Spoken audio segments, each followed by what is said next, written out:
They say to dress for the job you want, not the job you have. And I want to become a lizard person. I would like to rule you. I'd like to lie to your face and then do something else because it benefits me. I would like to be as corrupt as possible. I would like to enrich myself and then tell you it was for your own benefit. I'm Jeremy Kauffman, and I'm running for U.S. Senate.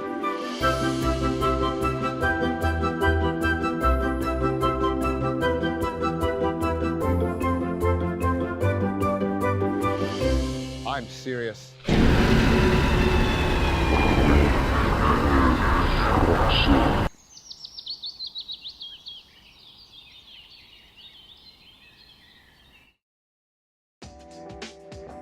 Today's episode is sponsored by Astero's Cybersecurity Services. These days, organizations of all sizes are targets for cyber criminals, disgruntled employees, or even nation-state attackers. Astero's performs cybersecurity services providing expert guidance to help organizations defend against threats and protect their data. Astero specializes in penetration testing, where they perform ethical hacking on networks, web apps, or organizations as a whole to simulate what an attacker would do and plug the discovered holes before anyone malicious finds and exploits them. Asteros also specializes in vulnerability management, security awareness training, phishing simulations, cloud security audits, compliance readiness assessments, and much more. As technology expands, it becomes easier and easier to run a business, but if your security is not growing along with your company, then you're going to run into problems. If you don't personally have a company of your own, definitely pass this information along to someone who does, because for a limited time, Asteros is offering companies an attack surface audit completely free. Let Asteros discover potential entry points to your network and how susceptible your company or organization is to cyber attacks. To learn more and to take advantage of this essential offer, just go to asteros.com/free. That's Asteros, ASTEROS.com/free. Have you guys heard of Matt Miller? He's not only the guy who paints those amazing portraits of all your favorite heroes in the liberty movement and in pop culture, but he's also now an official sponsor of this show. From Murray Rothbard to Ron Paul, Dr. Robert Malone to Darth Maul, Matt Miller's Liberty Portraits has something fun for everyone to spice up your home or office and showcase your heroes. Go check out his incredible work at libertyportraits.com. Grab a print to impress your friends, hire him for a custom portrait, or bring him out to a festival to capture your event in real life in a beautiful and unique way. To find out more, just head over to libertyportraits.com. Once again, that is libertyportraits.com. Oh, shit. We're back. Hey, guys, we're back. This is The System is Down, that show that you clicked on. The least comfortable show on the web, to be exact. And it's the least trusted name in news, of course. We're going to talk about some news today because there's all sorts of things going on in the world. Things like, shortages in baby formula, and Psyops, and propaganda, and shooters, and injections, and all sorts of fun things. So we're going to talk about all those and much, much more here in just a moment. But before we do, you haven't gone out and shared the show yet with people. So if we're going to kick off this party, we require a quota of people. So go out, share it, and we'll get into it. Let's get weird.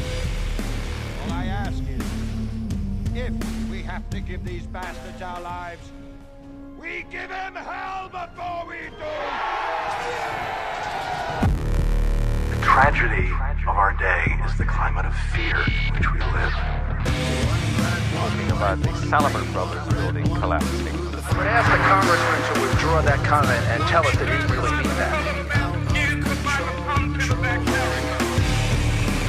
Half the stuff before they do what I call activist I don't know what I said. I did not have sexual relations with that woman. The Bible commands that certain people be put to death. Thieves were possessing weapons of mass destruction. 9/11 attacks were carried out by Al-Qaeda. Handle the truth. I remember that with Matt Smotz. We are still here! We have to say yes to socialism.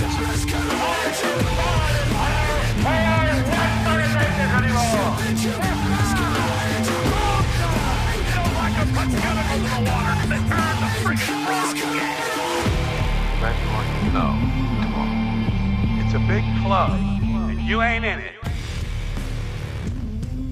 It's a big club, and you ain't in it, but you're in this club. You're in this fun little cult, and we're all in this together. We're all in these end times, this apocalypse, this whatever you call it, this simulation.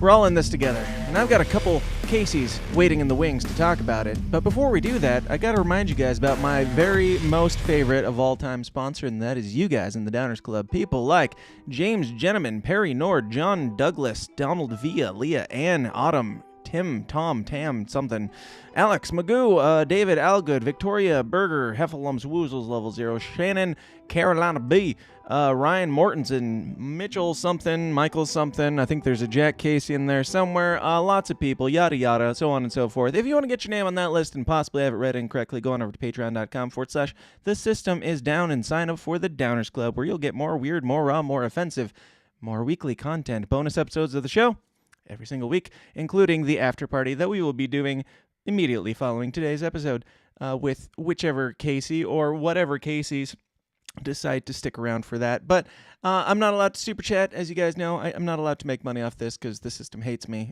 probably just based on my entire premise and my entire life. But if you support that, though, you can do so here at patreon.com/The System Is Down, joining the Downers Club for as little as $1 a month to get the after party live stream and $5 to get all of the backlog of everything. So go sign up and join today. Also, shirt store, thesystemisdown.com/store or shop or something. Or no, thesystemisdown.tv, and then click on the merch link. I think it's store, or shop. I think it's store. But we've got new hats. Got the System Is Down embroidered sweet hats here, and we've got sweet shirts, including the Michael Heiss giving the bird the inevitable shirt, which we'll talk about that here in just a second. First, let me introduce my wonderful and amazing guests, because you guys know that I can't do this alone, so I had to bring on a couple wonderful Caseys to join me. First and foremost being Dave, who I often call Jack Casey, and secondly, Jack, who I call Simple Jack. How are you guys doing? Yes. Doing great, man. Good. Glad to have you guys. It's always fun to have either of you on the show to talk about news, but I don't think I've ever had you guys on together, have I? Definitely not. Got a couple of cases. No. You're very fortunate. That's right. It's gonna be tough for me to keep you guys straight, but I wanted to have you guys on because still haven't funded that new mic cable, guys. Please donate. Please send money and or cable. I've got cables. I'm not sure why I don't get around to changing that out. I like after a 3-hour live stream, I completely forgot that one brief moment where the thing crapped out on me until the next time it happens. But I wanted to have you guys on, not just to cover news, but because we are going to all three be in the same location very soon in Reeeeno. I wanted to get you guys' thoughts as fellow Cox. Jack Casey, you're new to the cult. What are your thoughts on the Mrs. Caucus? And give just your brief little story on your experience. I went from kind of typical Caucus neutral, maybe even a little Mises skeptic, until about a year ago when the Karen Ann Harlow's thing blew up. And then I started paying closer attention and actually seeing what was going on.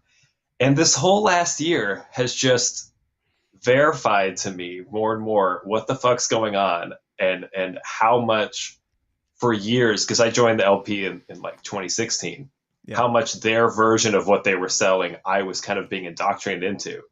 And then I see, the Ron Paul Mises types coming in, and I go, oh, okay. I start connecting more dots and realize this is what's happening. Watching every corrupt, stupid action, like what happened to you, Dave, in Delaware, and all this other stuff, and going, oh, okay, I see who the good guys and bad guys are now, and it's kind of obvious when you really take a good look at it. Mm-hmm. And I think the average libertarian just, is so busy doing liberty shit, they haven't usually paid attention or known what's going on. And so someone like me who, listens to stuff all the time, I finally made time for it, and I'm ready for the reset. You've gotten some pushback for it too, haven't you? Because you've been I'm outspoken on the show, but I don't really engage that much with online drama. But you have, and as much as I tried talking you out of it in the early days for you dipping your toe in the water, what's been kind of your experience after you started being more vocal about it? Yeah, definitely declaring for one side more and more, you could see people kind of turning a bit. But then there's some fights I stumbled right into, sometimes on purpose. But Right. it's hard not to. When you get this passion and when you see what's going on and who's being wronged, and you know, it's hard not to say something. And I think there was too long where, you know, I probably didn't say enough. And so I was like, well, screw it. I'm not holding any positions or anything. I don't have as much to lose, so I can maybe just say more fucked up shit to give my big fat opinions and get involved. You know, I can go throw those punches in case some others can't, or they feel like they have to maybe hold their tongue a bit. So I do have to ask, what have you gotten more pushback for, the flat Earth stuff or the Mises Caucus stuff? Yeah, it's pretty close, man. It's pretty close. No, it's a bloodbath, honestly. But it feels good. It feels good. It's the kind of thing that you want to be targeted for, or like it kind of shows you're on the right track with some stuff. You're like, okay, I can kind of see, you know, why it's important to say something, because these people are pissed off, and these are the exact people I need to be pissed off for these reasons. Right. So is that why you wanted to be what? I don't even remember what state you're in, Jack. But you're a delegate for Reeeeno. Why? Yeah. This was a big one. I had wanted to, like, even in 2020, I almost had an opportunity. I think someone nominated me, and I didn't even realize. I was still early enough into the party stuff that I just didn't know enough, and was kind of still learning. So I kind of stayed out of it. But I did push, not push, but I did talk to and know some delegates. So I was trying to like influence some stuff. But I already knew I wanted to get involved and be a delegate, because I do pay attention to more of these things, and I care about this movement and the party and where it's going. So I was already interested in having some thing, but I didn't know for sure if I'd necessarily be a delegate to do it. But after seeing everything the last year, understanding how important those votes are, every single one of them. And in my case, it's not even just purely on the caucus partisanship. It's more like just you need good people who pay attention to these things and want to get the best people in there, regardless of caucus affiliation, right? Like that's not necessarily the dividing line, but it's just to at least be able to see through the shenanigans, kind of see who the bad actors are, and go, okay, I know who I want to help, you know, be in the right positions and make sure we don't get the cult screwed with. Yeah. Gotcha. Yeah. Dave, how about you? Is this your first time going to national, doing all the official steps of being a delegate and being a part of the lesser known system? Yes, this is my first time. I kind of, again, like toyed with that, maybe had like some small desires to go in 2018. But no, this is the first time I've been fully invested. I mean, I just got involved I've been in the Mises Caucus since it started. Because I believed in that, and I believe in Mike Heiss. Yeah. And Ron Paul. So that was easy in the very beginning. But I couldn't be bothered really until a little over a year ago to kind of get up, show up to the meetings, run for, you know, position, or, you know, try to be a delegate or any of that stuff. But to Jack's point, man, I related to him a couple of times throughout his response. Namely, before I got involved, I kind of just assumed that the party was trying to do its best. And that's like everybody's freaking story. We're like, well, I got into it because I'm a libertarian and it's a libertarian party, and I assumed that they were all libertarian, like just believing the libertarian stuff. And it's so not naive. I just assumed like, oh, aren't we lucky that it's the libertarian party? So everybody involved would be of the highest moral caliber, and like everything would work out. And that was, again, this is the inception of the Mises Caucus. It's like, dude, did you hear that the chair of the National Party is like slamming the likes of Ron Paul, Tom Woods, Dave Smith? It's like, I couldn't believe it. I just assumed, again, that they were just trying their hardest and couldn't do it. So yeah, to get back to your point, Reeeeno, in a week, to me, is, yes, I'm emotional about it, man. I am invested at this point, and I don't really care. Again, to Jack's point, whatever you're into, man, Mises Caucus, flat earth, I don't give a fuck. You need to be in life. You need to talk about what you're into truthfully, project it into the world every single time, and not give a fuck what anybody thinks about it. You want to call me cult of personality? I could give a shit. Yeah. You know what I mean? That's the way you have to be. It's the way you should be about everything that you're doing. So I gotta be honest with you, man. 2017, take human action. Like I didn't even really get that slogan in 2017, but I have applied it to my life. Like I've done stuff, like left the armchair keyboard warrior shit and entered real life. Yeah. So I'm forming my community here. The Mises Caucus in Delaware is strong. And if people out there are like, oh, what are you going to do? Acquire power and politics. Like, dude, we already got our freedom cell. Like all that shit you guys talk about, like we're already fucking doing it. Right. It's the real deal. And these are the most radical people around. So if you're one of those guys who whatever doubts it or doesn't want to be part of it, like I could give a shit. Again, what you want to be a part of or what you want to put your energy in. But if you were or ever were, are now a Ron Paul guy, quote unquote, you should be excited about the Mises Caucus. And if you're not, something's wrong with you, motherfucker. This might not be the party for you. That's all. Yeah. That's how it's felt like.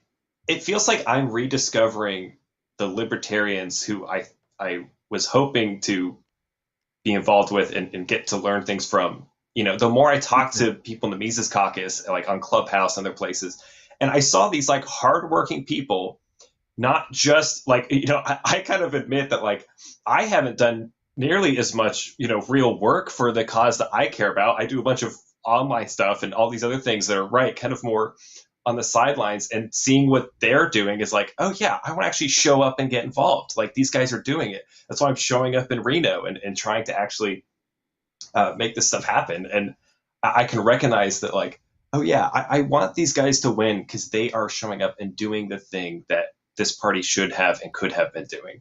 And they're proving it. It's not like this hypothetical. It's not like, oh, just wait and see after the reset, then things will be great. It's like they're already winning and doing stuff. They're winning people over. They've got like big name podcasters and people. They're already doing stuff without even having all the seats yet.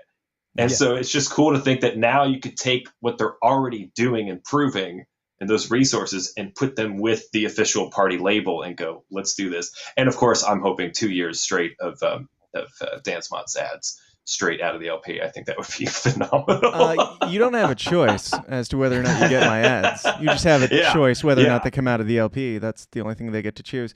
But exactly. That'll be nice. I mean, I can be a powerful enemy also, guys. As Dave Smith knows. That ring responsibly, my friend. That's right. So speaking Don't of which, make us strike you down. let's get into some news, and we can jump around. We can come back to Reeeeno, wherever it comes up. We do have to talk about the real world news outside of just the libertarian circle jerk that is our normal lives. But we always start off with the good news, and of course, the good news for this week is I don't know if this is current news or new news, but I just now noticed it.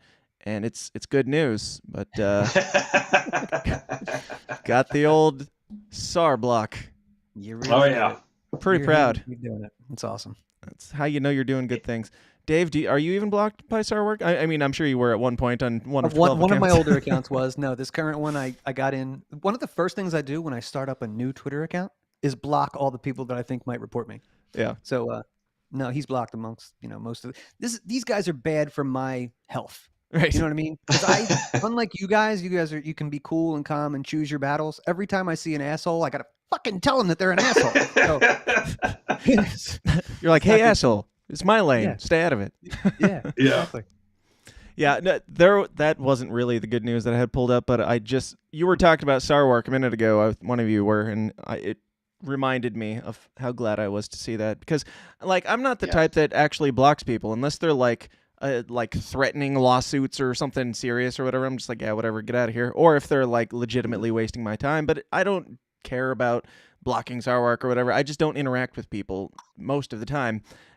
So I had thought about going along with the block SAR work thing back when it happened, but it took care of itself. Sometimes, sometimes, I get it. Yeah. Like you want to be able to check in, and there are still certainly ways of checking in, but I'm not like I said, I don't know how current this is. I don't look at SAR work stuff on a regular basis. I just saw somebody else posted that they were blocked by SAR work, and I was like, I wonder. Oh yeah, I am blocked by SAR work. Nice.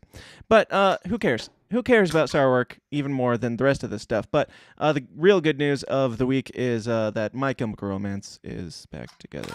So do either of you give any shits at all about this gay band? Yo, can I tell you that not only do I not give a fuck, would it make you upset if I told you that I had lunch with the singer and drummer from that band at Warped Tour one time and didn't even faze me? No way. Well, sorry, it wasn't Warped Tour. It was when I was touring with Medina Lake. They did Project Revolution in like 2007, and these guys were on there. They're Nice. cool dudes, but no, this was never my scene, so I didn't care. Yeah, I knew it wasn't your scene, Dave. And it doesn't really bother me. I like in my elderly years of 34 or whatever I am now, I find myself like not starstruck by anybody anymore. Like the only types of people that I really get excited about talking to is like there's an album that I've been listening to that I'm just like enamored with his lyrics and stuff, and he's like not a big name or anything, but I'm just like, dude, you're amazing, and I'm probably gonna get him on the show because I'm like, I don't really care about like the Hollywood celebrities or whatever. I care about people who have something legit to say. Not that, I don't know, My Chemical Romance certainly isn't the most deep band or whatever, but I don't even know if I'd be starstruck. I was just a big fan, like huge nostalgia factor for me. But Jack, were you gay enough to be into My Chemical Romance like I was? I was gay enough for other things. I feel like I missed Anal only sex. the emo. Yeah, I missed the emo, music, but because I was too busy writing emo like dark fantasy novels as a kid, like 14, I'm like You just were too pouring all emo my for the emo emotions into music? characters. And yeah, I was already like finding my other outlet, which was writing emo gay shit. So that's basically So what you're saying is no. But I'm I was sure I would have appreciated this. What you're saying is no. I was too cool for My Chemical Romance, but Twilight was my jam, right? Just Twilight. No. Something like that. Yeah. No. Yeah, I mean, obviously that had to be the good news because I am one of apparently not that many people in our circles that like My Chemical Romance, but I certainly have no shame in it, and I enjoy trolling people in the Liberty Circle that think that it's an own to call me an emo guy or something. I'm like, yeah, awesome. you really got me, Own guys. it, man. You I'm got happy me. for you. Own it. I like making you the Peter Parker, Bully Parker meme. I think that's really fun. But I do. I want to say that I relate to you when you say that you don't get starstruck or like wouldn't like. I absolutely have thought that. Like the only people that I really care about talking to or might get nervous around are like, yeah, in this space that we're already in. People with don't ideas. care about bands. Don't care. There's not a band that exists that I would like really go out of my way. Right. I just wouldn't. And I'm like, dude, I'm a music guy.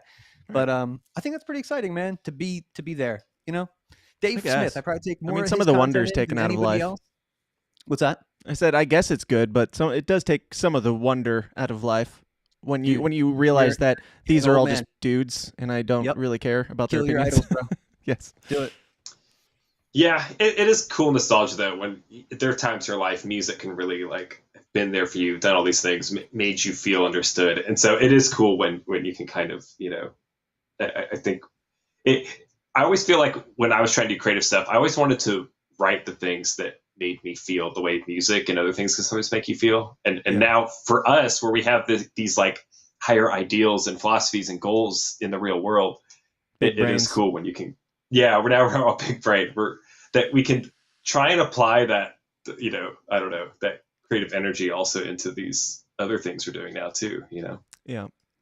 Now, there was some other good news, and we're not going to spend any time on this. We'll probably cover this in the after party, but did you guys catch the Patrick Bet David interview with the follow-up to the Joe Jorgensen saga, which is just beautiful that we went from Joe Jorgensen representing libertarianism to Dave Smith, Larry Sharp, Spike Cohen, and some lady. Upgrade.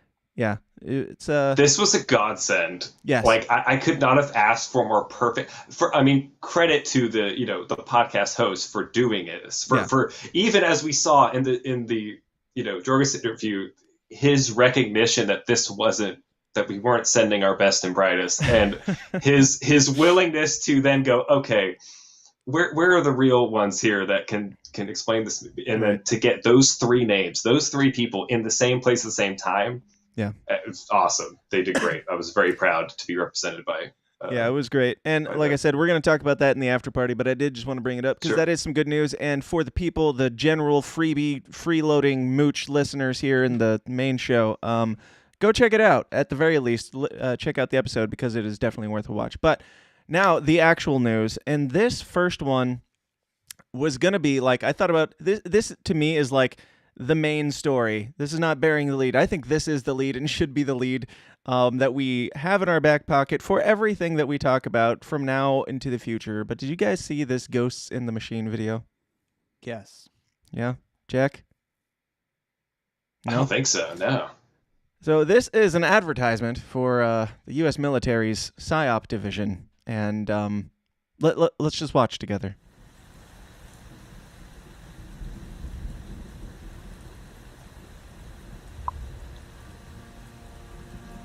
I guess we'll have to read for the audio listeners, but it says, if your opponent is of choleric temper, seek to irritate him, pretend to be weak, that he may grow arrogant. And that's, of course, by Sun Tzu.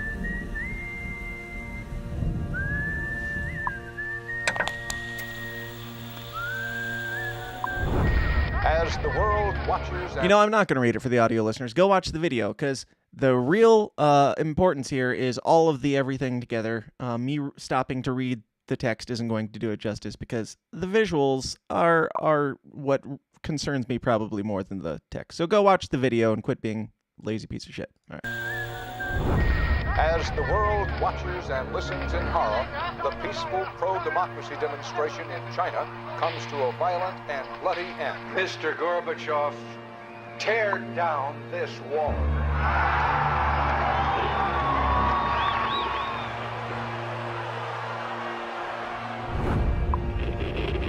Wolves hiding nearby, whispering do or die around me.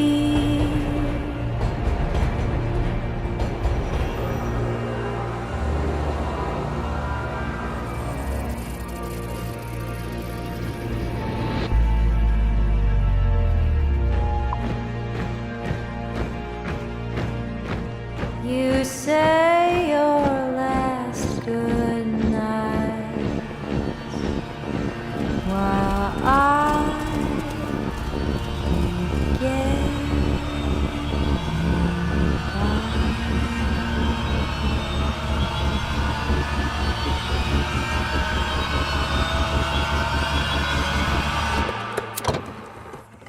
There is another very important phase of warfare. It has as its target not the body, but the mind of the enemy. The target of psychological warfare is against the enemy's mind. It is words and ideas. The ammunition used by Psywar.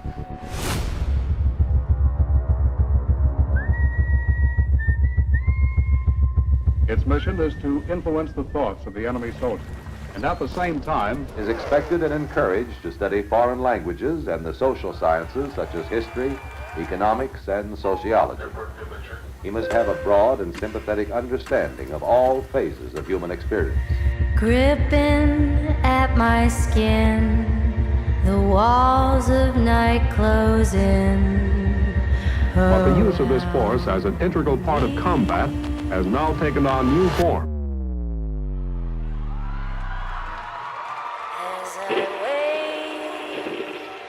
to say my last goodbye.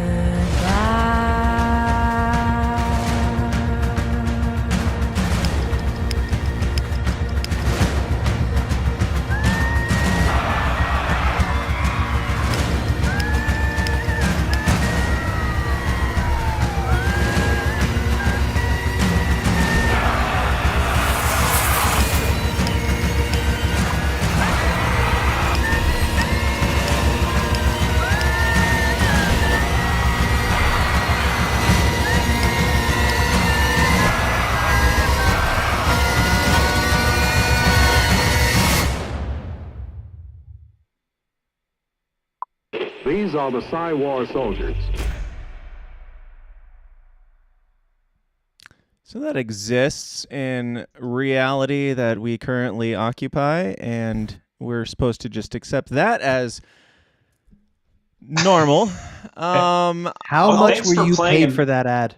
I was gonna say thanks for playing an ad for my new book series, but I'm terrifying, dude. The freaking U.S. military Psyop division is fucking jacking my style. I gotta say, like straight up.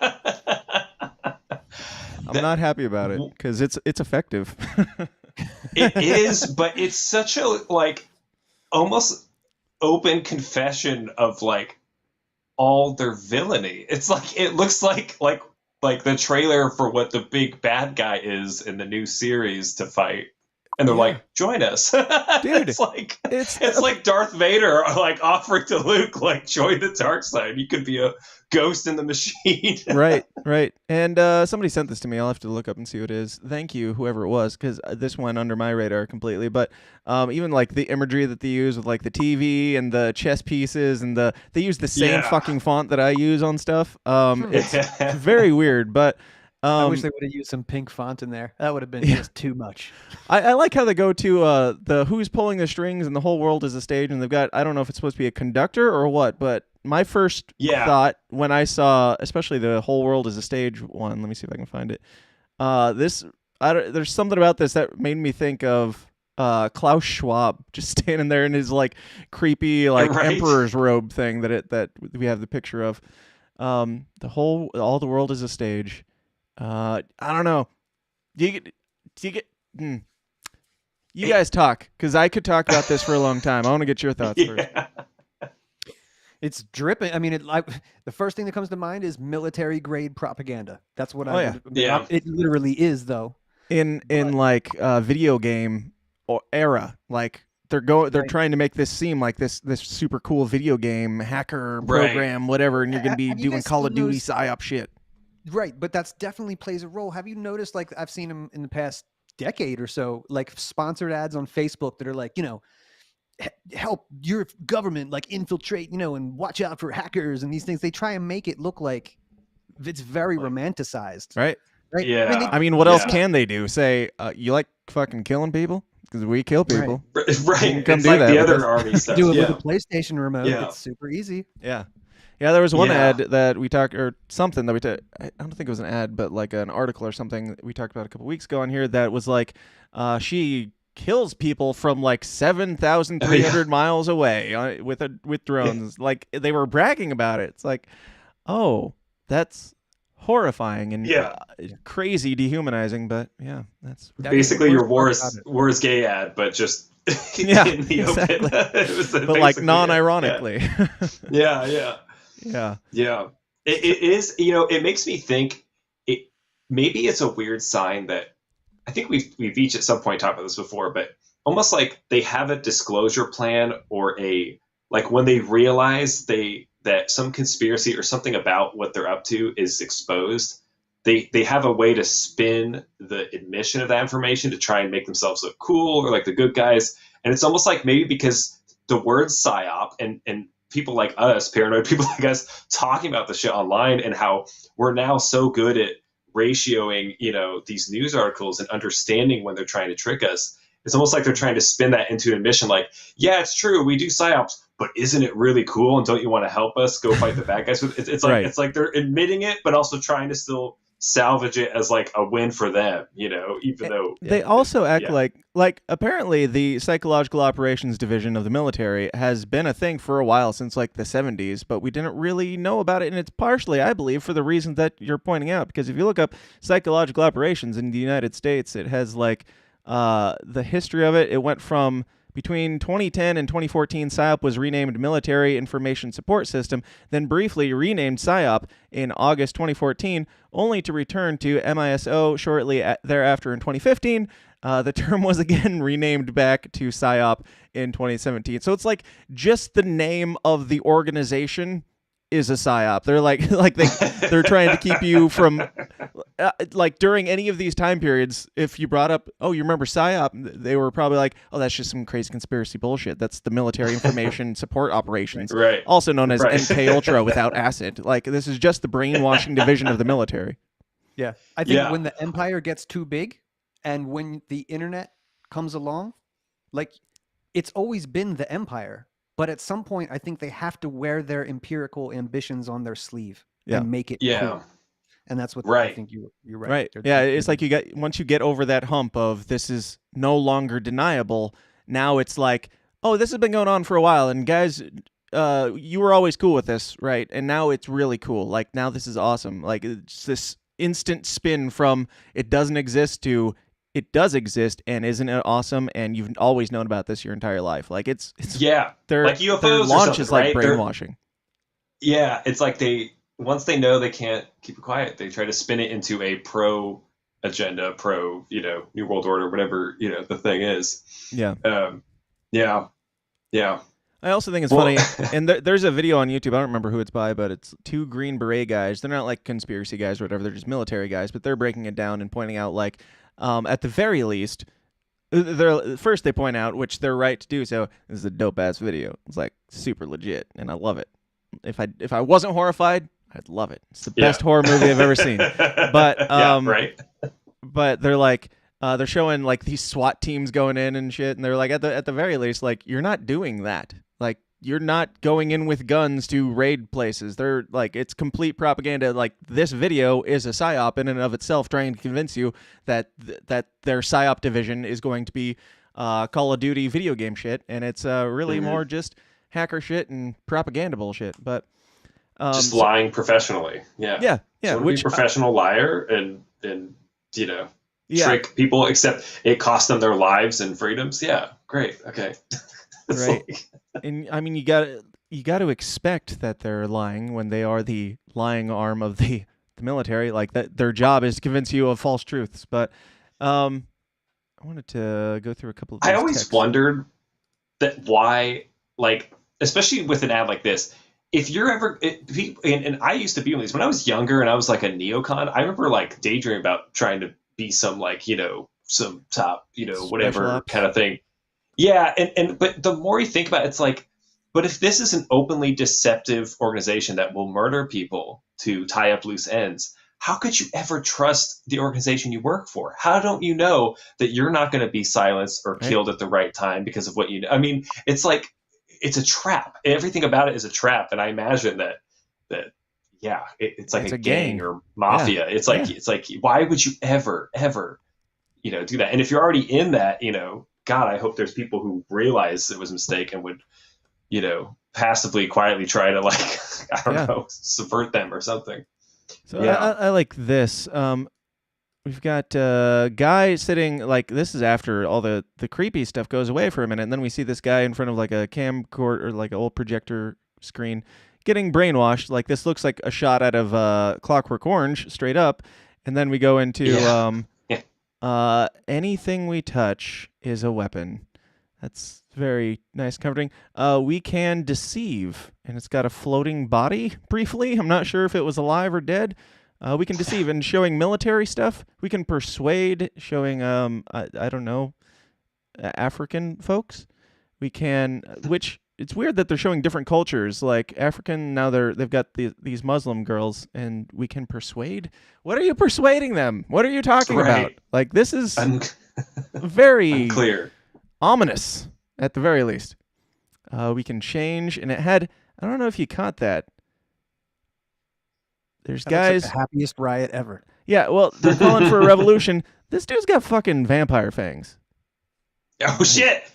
Couple lesbots in the corner too, kissing. That's nice. What'd you say, Dave? Couple of lesbots in the corner, they're kissing. That's nice. Oh, didn't even notice that. Yeah, just normal revolutions with vampires and lesbians. Yep. This reminds me of Jack Casey's books. Mm-hmm. Yeah, vampires and vaginitarians. They're just taunting me now. Yeah, yeah, lesbians and vampires. Let's do it. Change, and we've got I assume a black father holding his child. That's nice. Changing influence? diapers. Yes. Inspire. Random words.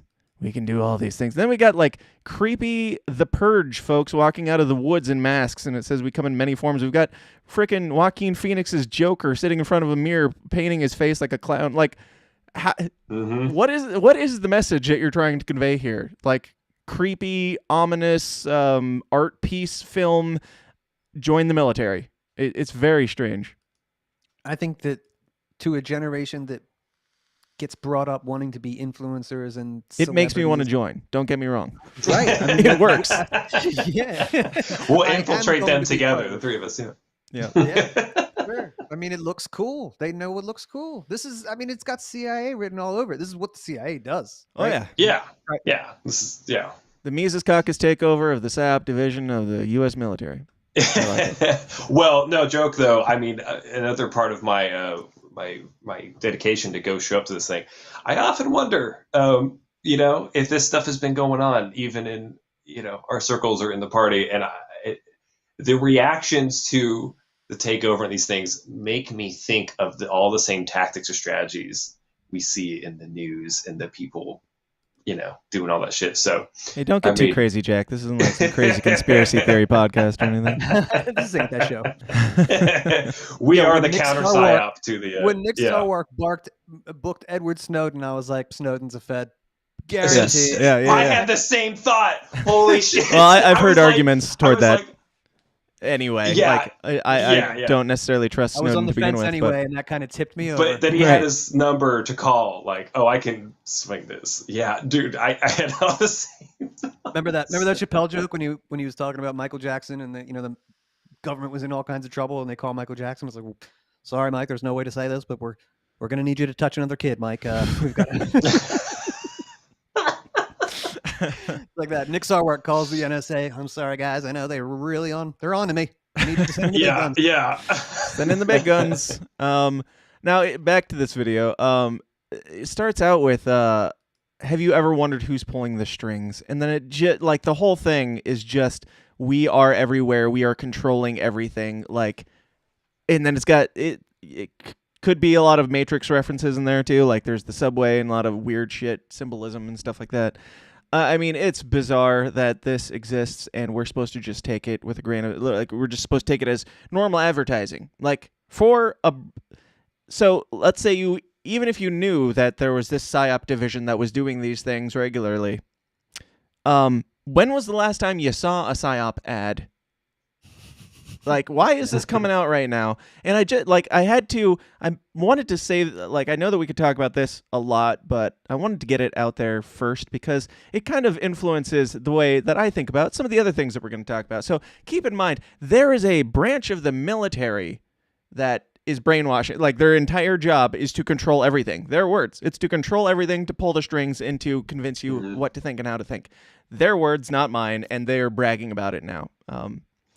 You know what makes me I just realized this too, is maybe part of their psyop for doing this is to maintain the illusion that they have this much control. Like they almost want you to be a little afraid of them by portraying themselves. It's like this is how they think of themselves this way, that they're all powerful. But the joke's kind of on them because as we've seen, their narratives are falling apart. People are commenting and raging them all the time. Hey, don't get ahead of me. It's almost like okay, yeah, okay, all right, go on, yeah. Their narratives are falling apart, and we're going to take a look at some of them. But before we do that, speaking of Psyop, I did want to bring up good old boy Tom DeLong and To the Stars initiative. That I'm bringing this up because I got an ad on Facebook for this thing, and it's because all that emo music you've been listening to. Probably, yeah. Which I like some Tom DeLong stuff. I like early Angels and Airwaves stuff, and I like a couple Blink albums. But yeah.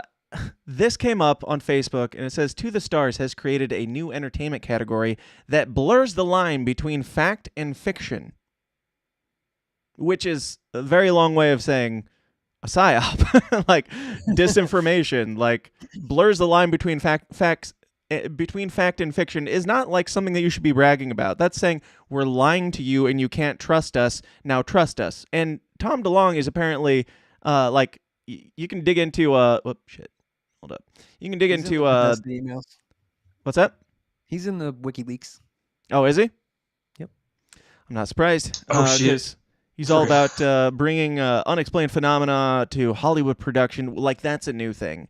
Like Hollywood showing aliens and shit is a new thing. But lots of weird stuff if you dig through this. And his bragging about the cooperation with research and development agreement with the United States Army doesn't give him the amount of credibility that he might think it does for people that would be into UFO stuff, I would think. Like it's the same with Elon Musk. It's like, cool that you're doing that thing, and I want to trust you. I hope that you're cool. But as soon as you say, hey, I'm getting government subsidies, I'm like, well, yeah, kind of out, bro. Let's see what you come up with, but not buying it so far. Any thoughts? Yeah. Crazy people? Kind of like we were saying, it's like their goal seems to be, when we can't control the narrative, we can spin the truth or exposure to our benefit. So they're like, okay, UFOs, how do we, right, same idea, make this seem like, just a way to do damage control or manage right. Yeah. what we all see as obvious or something. It's like controlled opposition, but the opposition is now becoming so mainstream that they're like, it's not even controlled opposition. It's just controlled facts that were inconvenient last week, and now we have to make sure that we still had that control. What were you saying, Dave? Yeah.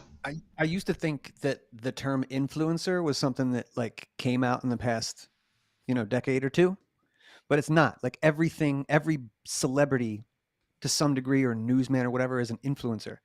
And like, this is just an example of the same thing. Yeah. Yes, that's not a new phenomenon. You say whatever it takes. You're an ad person as far, Absolutely. And we are going longer than intended. So we're going to hop through some of these pretty quickly, but just keep all the Psyop stuff in the back of your mind as we dig through these things. You guys heard, of course, about the baby formula shortage that is going on right now. I mean, it just seems weird to me that today we are really concerned about the well-being of babies when last week we were arguing about whether or not Roe versus Wade should be overturned. Like obviously I think this is bad, and I hope that babies don't starve to death. It just seems like weird timing. It is one side doing the starvation and all the killing. Yes. That is accurate. But yeah. Of course, there's like people like Marjorie Taylor Greene came out and they were bashing this. Like, I don't know all the details behind the shortage. I mean, it is, it's Joe Biden related. Certainly, all the inflation, all of that stuff is, and tariffs. And I guess, to my understanding, there were like a bunch of formulas that were recalled for bacteria and stuff. Now, if you go the crazy conspiracy theory route, as I do, or as I like to explore, I'm like, so what you're telling me is like baby formula is no longer there, so you're going to be forcing a lot of women who just got vaccines to be breastfeeding or trying to breastfeed their kids again, and Bill Gates is making fake artificial boob milk. He has been working on this very exciting experiment for several years now. I don't know. Do you guys trust that this is all just organic, whatever, market problems? A little bit. I'm pretty sure Bill Gates was a test subject for his own breast milk too. I think that's what he's got going on. Yeah, he didn't even have to aim. He could just pull it up and give it a go. It's coming from him. What were you saying, Dave? Yeah. Sorry. Yes, Dave. Yeah, it pretty much covered it. No, I just think, no, it's absolutely, you used a good word, organic. Is this just something that, in 2022, America, we don't have enough of something? Like at best, This is just regular government getting in the way, like, legislation, EPA stuff that will lead to countless deaths of babies. Like this is fucking crazy. And at worst, it's an absolute blockade of the shit to make sure that they don't get it.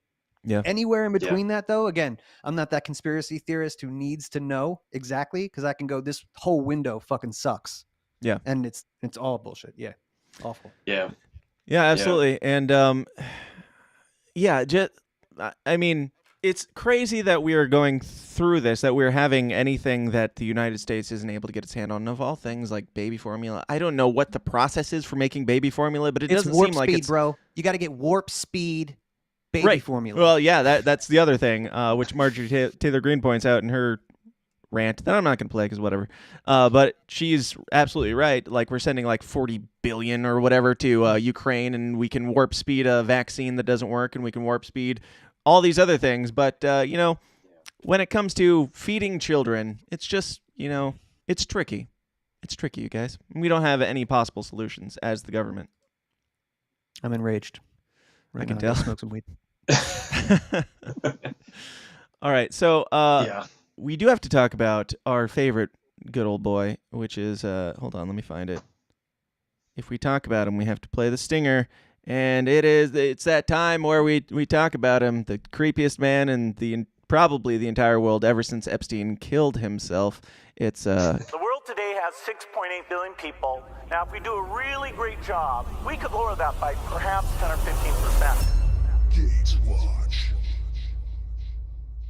That's right. It's another episode of Gates Watch where we watch Mr. Gates, the creepy weirdo that he is, and see the latest things, shenanigans and stuff that he's up to. And the latest is, of course, that he tested positive for COVID, and he's experiencing mild symptoms and following the experts' advice by isolating until he is healthy. How did Bill Gates make it to the year 2022 in May before getting, is this his first time having COVID? Do we know?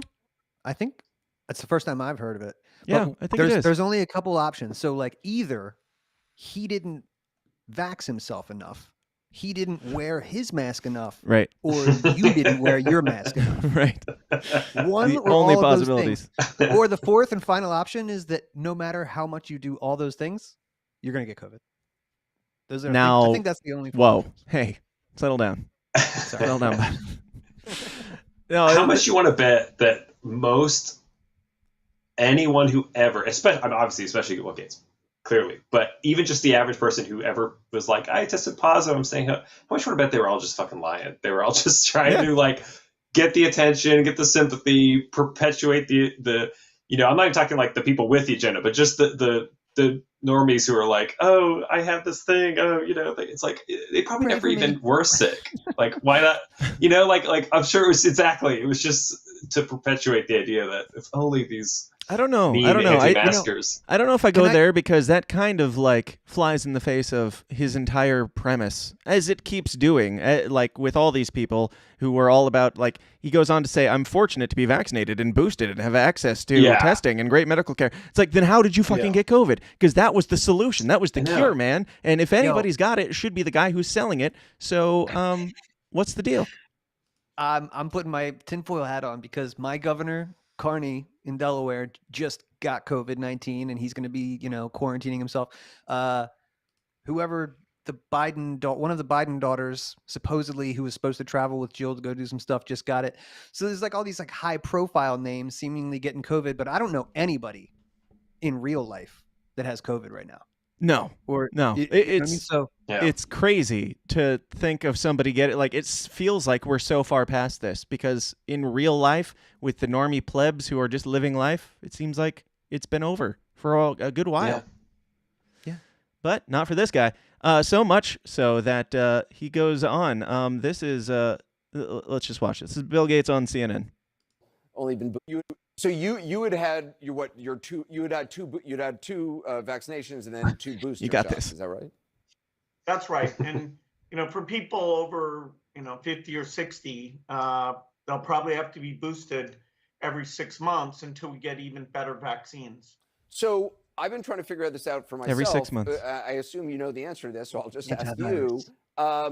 When do you get boosted again? I mean, now that you've had it, I've had it around the same time. Immediately. I've only gotten 3 shots total. And as often as possible. Boosted once. I guess we have immunity for a little while, but when do you decide to get boosted again? So an infection. He said immunity. Where you'll get a high viral load would be like vaccination.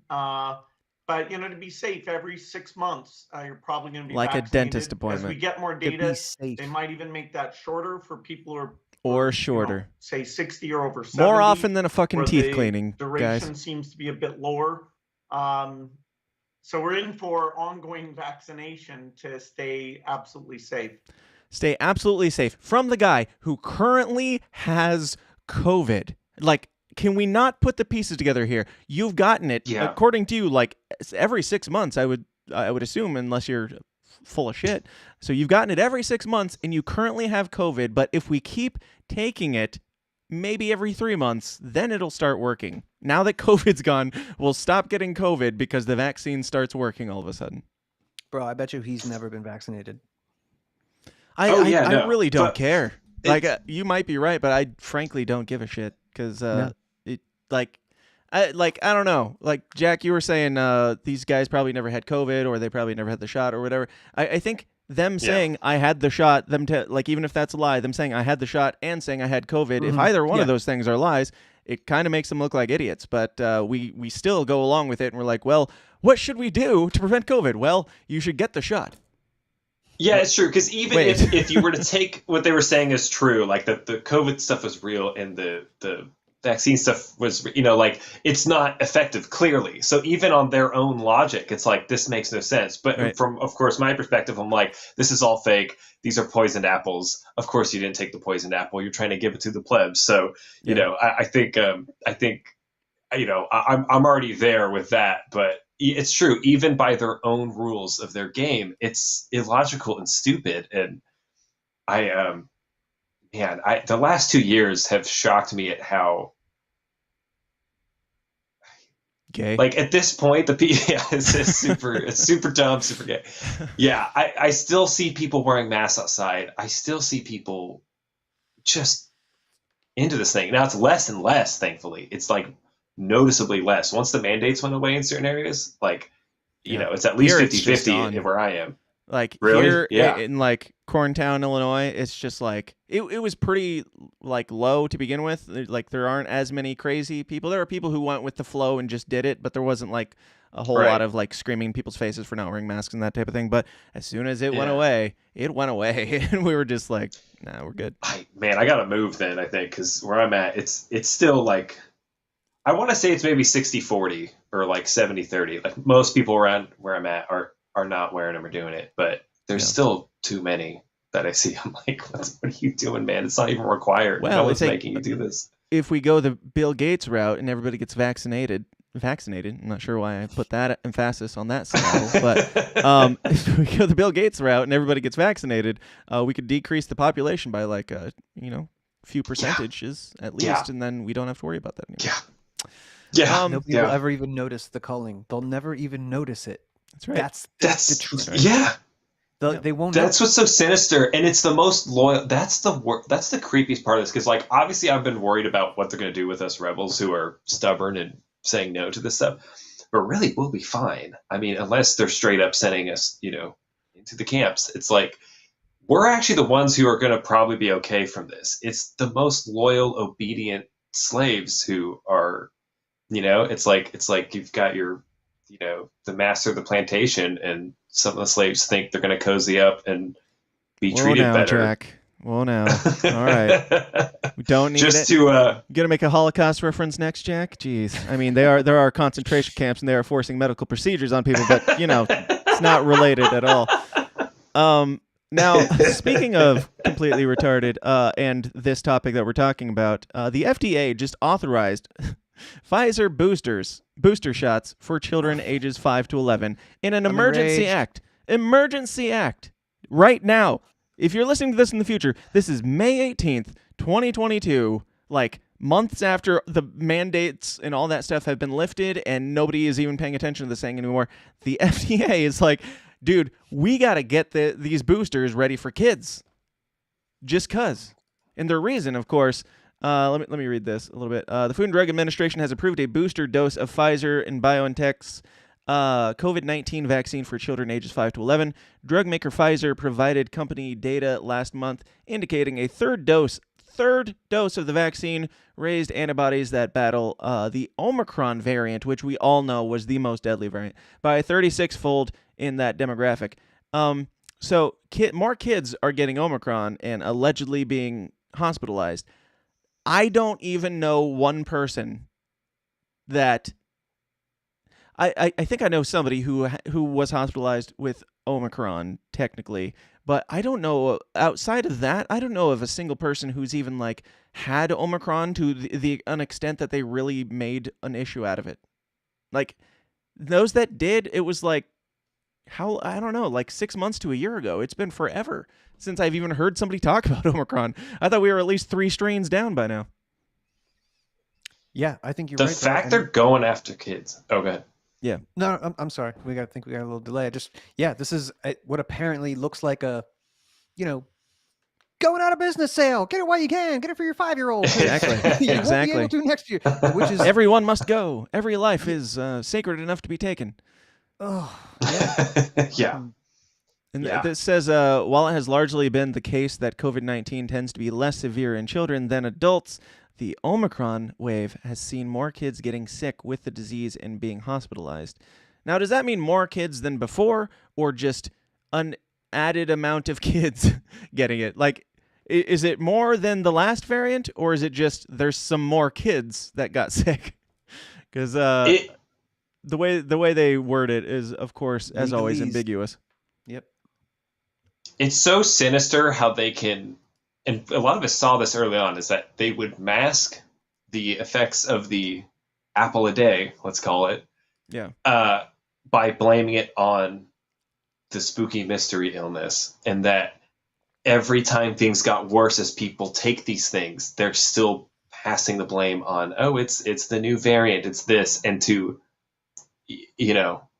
that makes people keep taking it, keep getting worse. I think that's exactly what's going on. And once it was clear to me that they weren't just going after adults, they are tricking into this shit, but kids who don't know any better have no choice. Like that's the most evil part of this, because it's kind of like we joke. We're like, all right, fine. At least these consenting adults are making a decision, even though they're being lied to and misinformed about the decision. There's still a risk-taking calculation going on, right? But the fact that kids are being made to take this thing, and especially when we're already seeing really fucked up shit from this, I just it is the worst absolute thing about this. You're absolutely right.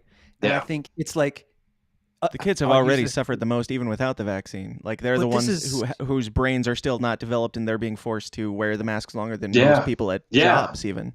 But there is an evolutionary thing in humans that the elder generation is supposed to like be ready for the new generation and protect the newer one. I think for the be first willing time to in die human for the history, younger ones. Yes, not I will sacrifice them for everything. yourself. Right.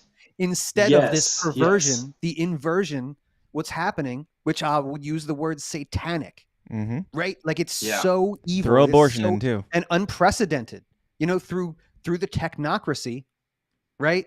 They have figured out a way to get Earth on board with sacrificing the young. It's fucking unbelievable.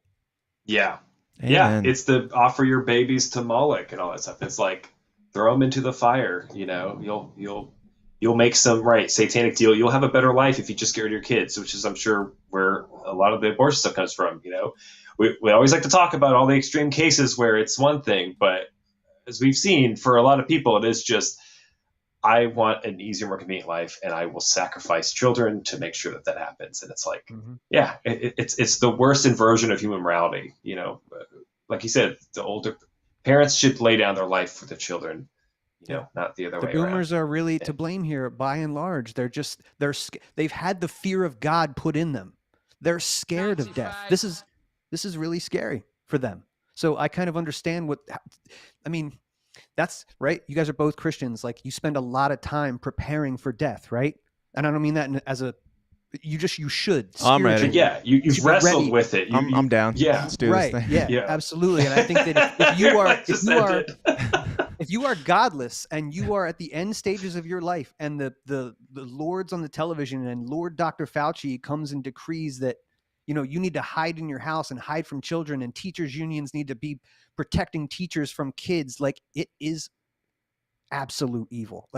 And they're buying it, man, by and large. Yeah.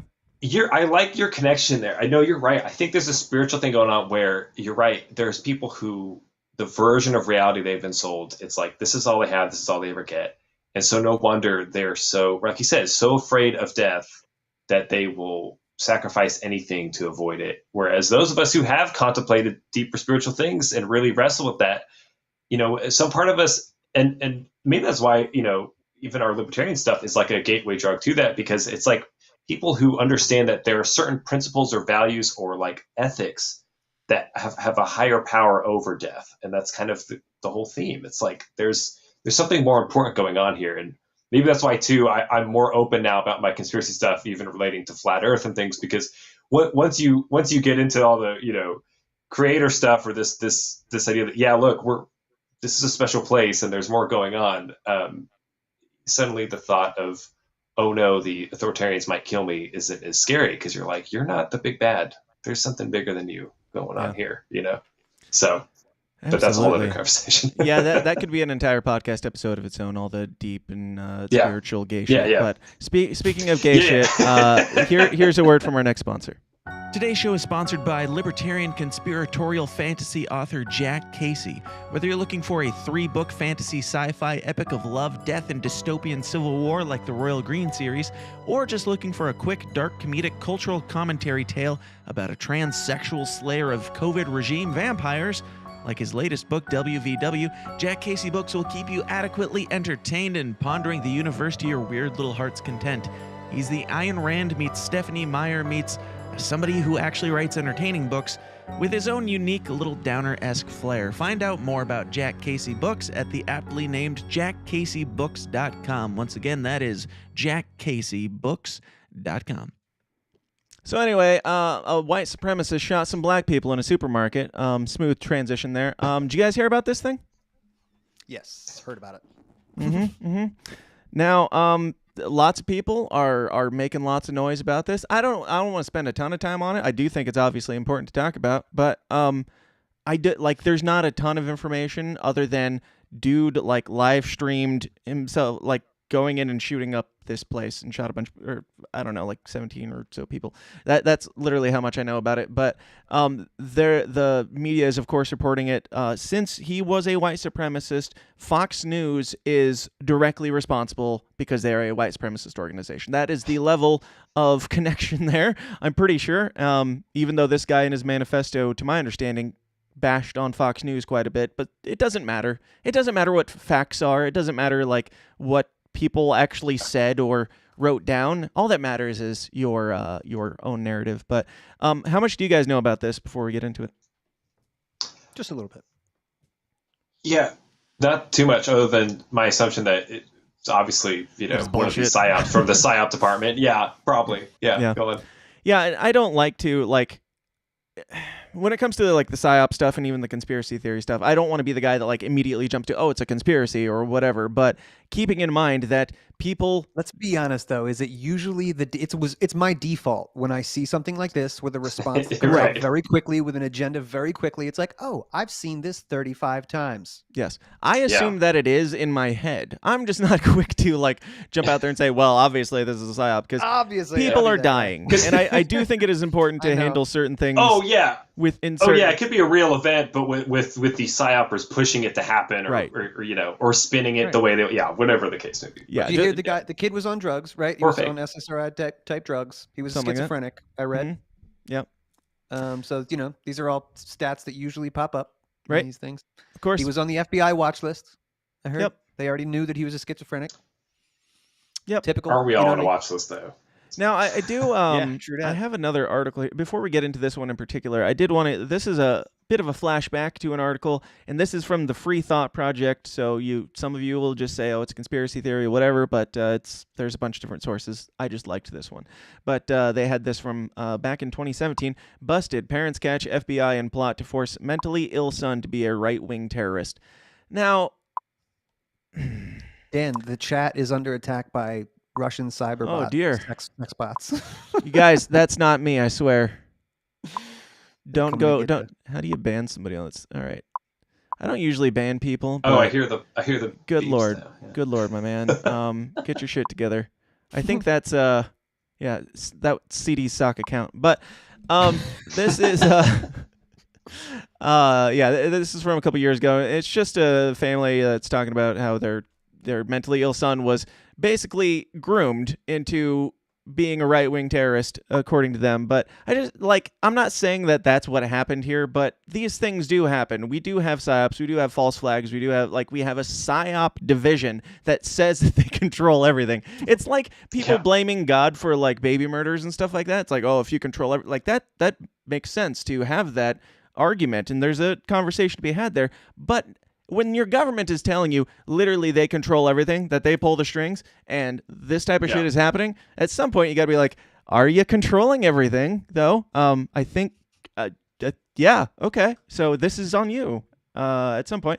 But this shooter, he had a manifesto, which manifestos, I don't know. If you guys were going to go out, hypothetically, and like shoot up a supermarket for your racist intentions, would you ever think to write a manifesto?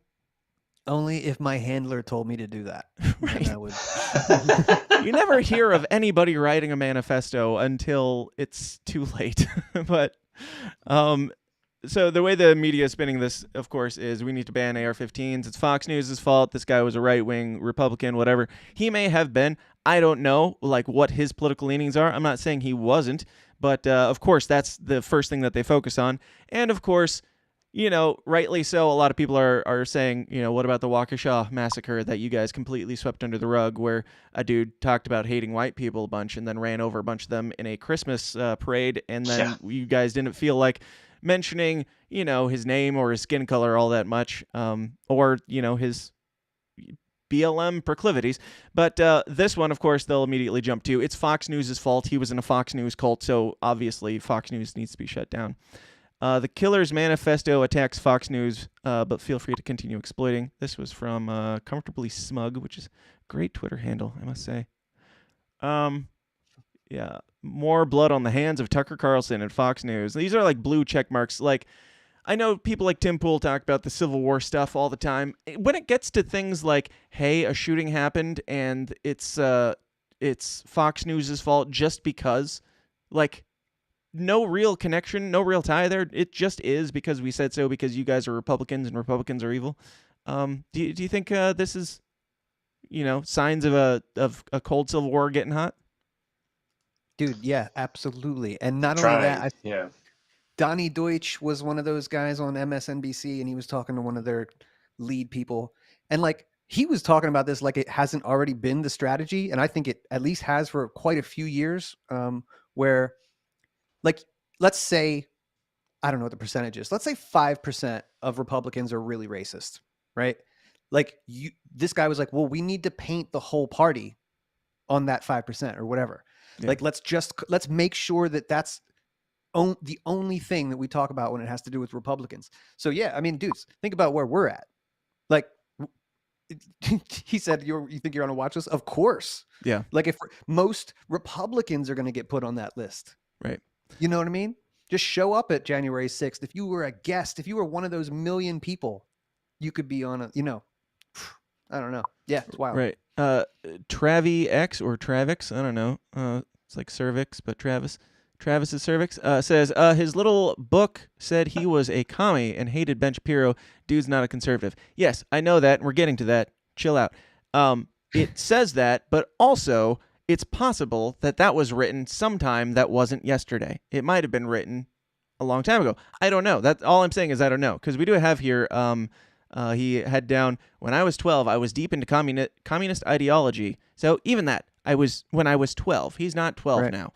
We live in the future. But I was deep into communist ideology. Talk to anyone from my old high school and ask about me, and you will hear that. From age 15 to 18, however, I consistently moved farther to the right on the political compass. I fall in the middle, moderate, authoritarian, left category. This is a bullshit. It seems a little oddly specific. Into the authoritarian left category? Nobody Has there ever been an authoritarian who was self-aware enough to say, I am all for authoritarianism? I'm on the bad team. I've only been on the bad team for a couple years, though. Right. Like, weird enough that you wrote a manifesto, but to call yourself an authoritarian, I don't know. I'm not buying it. Yeah. But also up here it says, a search of the entire manifesto also yields no mentions of Tucker Carlson, and specifically mentions, quote, the internet as where he got his beliefs. So, yeah, I guess he went more right, it says in the manifesto, but that doesn't mean he went right. Like, he said he was more mild, moderate, authoritarian, which is a strange combination, but more right of, like, communist can still be pretty left, I would say. Yeah. I'm just a democratic socialist with authoritarian tendencies. No big whoop. Yep. This is from Cernovich. He says, the manifesto of the terrorist who killed people today contains the following. He did a chart of Jewish people and included me under troll Jew. Quote, troll Jew. Rejection of Christianity, an admission that he is is authoritarian left-wing, hybrid Nazi, and green nationalism. So, because, I mean, the only links here to Tucker Carlson and this guy is that people call Tucker Carlson a Nazi, and this guy was a Nazi. Like, that's their direct tie there. It's a strange pipeline to go from, a green authoritarian, anti-Christian, anti-Semitic, whatever guy to, I don't know, a murderous Tucker Carlson type overnight. But what do I know? Well, I'll tell you this. As someone who is an anarchist and has been for a while, I would gladly settle out of court for the Bill of Rights with all of my American brethren. If that's what you're into, we can just shoot for that North Star. On that path, Tucker Carlson is the best news talking head on TV. And that's why he's a terrorist. And that's why, I mean, I guess you can't do that. I don't know. Unless it's all an inside job, but I'll take whatever. If it's a limited hangout, he's saying the right things right now. Absolutely. Yeah, and I also should mention to you, it seems like we might have a few new people in the chat. If you're in the chat and you would like to super chat, but you also don't have money, well, actually, let me take that back. If you would like to super chat, you can PayPal me at, actually, go join the Downers Club, even better. Go join the Downers Club, and then you can super chat. And if you say super chat in all caps and then put your thing, and I recognize you as being a member of the Downers Club, I will read you super chat. It's a couple more steps, but fuck YouTube. Thank you very much. That has been my PSA. Now, that I don't know what to make of this. The guy. Oh, I also heard. I haven't confirmed it, but people that seem like they know what they're talking about more than I do said, in his live stream, you could see he had the name of one of the victims of the Waukesha massacre, like etched into his gun, like it was almost like it was a retaliation to that incident. I'm not sure how legit that is, but it's pretty movie-esque, I would say. And also, if that would make me skeptical on whether on this being some sort of false flag, even, because why would they harken back to that? Like that would not justify, but that would make sense for his motivation for being this white supremacist or whatever. If somebody that he knew died getting run over by a BLM supporter a couple months ago, so it does make you wonder, like, how much is the deliberate Psyop agenda, and then how much is legitimate reaction to what the Psyops. So it's like it could be back and forth, where some of it is their hands directly, kind of like the string pullers, but then there's this after echo of real people reacting to these things that happen. So I mean, that could be their goal, right? Is foment, racial and all these other divides and stuff, and then that's always their goal. Maybe it's working in some cases, but I like to hope that it won't work as well as they hope. Yeah. That most of us are like, nah, we're not doing that. We're not going to start attacking people. Yeah. Now, Dave, you talked about the Bill of Rights and being, I mean, with legit conservatives who are looking to actually, decrease the size of government. I don't even understand how there are lefty libertarians, quite frankly, other than just you care more about social issues than you do, I don't know, people dying in foreign wars and economics and collapse of everything in society. Other than that, I don't understand, but it just kind of baffles me that there are libertarians who are like, yes, I agree with, yes, they're both bad, but to agree with the left more than the right just hurts my brain. Yeah. I don't understand it. But you guys both were both more lefty before libertarian, right? Is that true? Well, for sure. I was actually right. I was more of a neocon, but I will say this: in that spirit, when I became libertarian, I saw myself as leaving the right. So I almost did a little bit of overcorrection and dabbled in kind of the left libertarian world. Yeah, because I was like, oh, okay, I want to distinguish myself from these roots. And at the time I entered the party, it was the Sarwarkian era. So it's like, that's where the kind of lefty libertarian stuff bled into my thing. I'm like, okay, this kind of makes sense. And I'm trying to incorporate that. And then, 2020 dabbled a bit in the vocalitarian stuff. And by the time that was over, I did a good hard look in the mirror and was like, okay, yeah, there's a reason this didn't work. And there's a reason why I always felt a little queasy about it inside, because it, I think you're right. And it's not that we're, making, some to file bed with the right either, but it's more like there's something you can have about a conversation. The left. Yeah. There's something, especially lately with the left. I like when Dave Smith and others reference like the old school left or like the anti-war left or like the, like there are these elements of both that are still kind of work with that libertarian, like we're neither left or right, and here's the good from each side thing. Yeah. Okay. There you go. Yeah. I think a lot of it is just like the disconnect between, maybe a few years or 10 years or so. Like I'm 41. So when I came in to vote, the first guy I voted for was Ralph Nader. Because I was a young kid, didn't know anything about anything, except there was a guy who looked like a normal guy, not a stuffed suit, right? And I was already like, damn the man, damn the system, damn all that stuff. But I didn't know anything about economics or whatever. I was anti-war. We've talked about this before, Dan. But there was a guy who was saying, yo, these corporations are like destroying our country. So at 18, when you just look around at the inner cities and just shit and like there's no opportunity, there's no jobs, like even, years ago, it was still the same. You could see that America was decimated early on, right? And that's the cathedral or whatever, the corporatocracy that always has its grips. So yeah, or I voted for as him. I like to call them. Nazi fags. But, yeah, when I came in the game, George Bush was president pretty much, and he introduced us to so much. I mean, man, we're still on that path of the Patriot Act, Department of Homeland Security, all of that, torture. That's all conservative, neoconservative stuff that I was just like, holy shit. Whatever the antithesis of this, again, this is like, I'm still a statist because I thought the answer was the other thing. Right. You know what I mean? So that took me, that was a while after that. You have to go through all these phases, man. God bless Ron Paul, because to shatter the paradigm. Amen.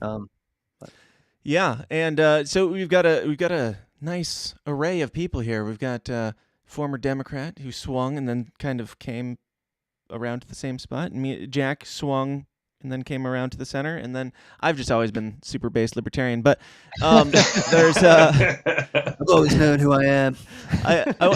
Our daytime talk show competition, The View, our favorite people in the world. This is their take on kind of the state of affairs with politics and the what's it called? The Overton window. They are playing to the base. I mean, if you look at all the studies, the Republican Party has moved further to the right than Democrats have to the left. There's a Pew Research Center analysis that finds that on average, Democrats and Republicans are farther apart ideologically today than at any time in the past 50 years. And that ideological divide breaks down to the Republican Party being an extremist party, and the Democratic Party actually, as you just mentioned, Sarah, moving more to the center. But isn't the problem that is the problem? What? I just want to say we've looked at the show a lot, and this is like it's the worst fucking show on the planet. We've talked about that. It's bad for women. It's bad for humans. But I want to say now, if we've never mentioned this show is an inside job. This show is a deep state production all the way. Shut up! Deep state roots. Silly woman. Fuck these bitches. Yeah, it's absurd. Yeah. Like it's not even projection. It's just complete inversion of reality. And I'm not a Republican, but you cannot look at what's like. Donald Trump was the first president to support gay marriage, and now most Republicans are fine with gay marriage. And you guys think you're the ones meeting in the middle while you burn shit down, and then you call Republicans terrorists because one day they did one thing that was unsavory.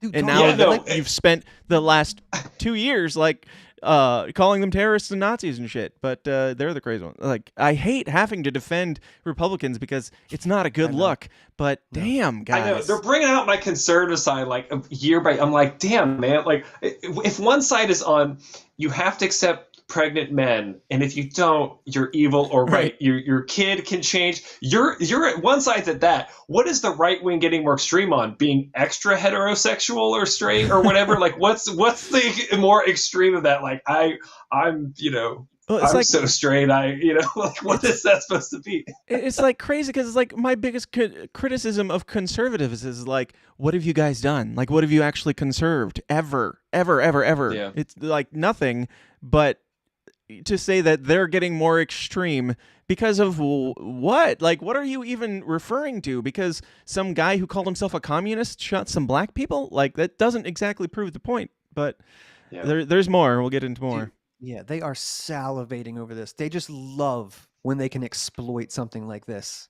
To go, look, this one crazy person represents 150 million white supremacists. It's just fucking crazy. Yep. Ugh.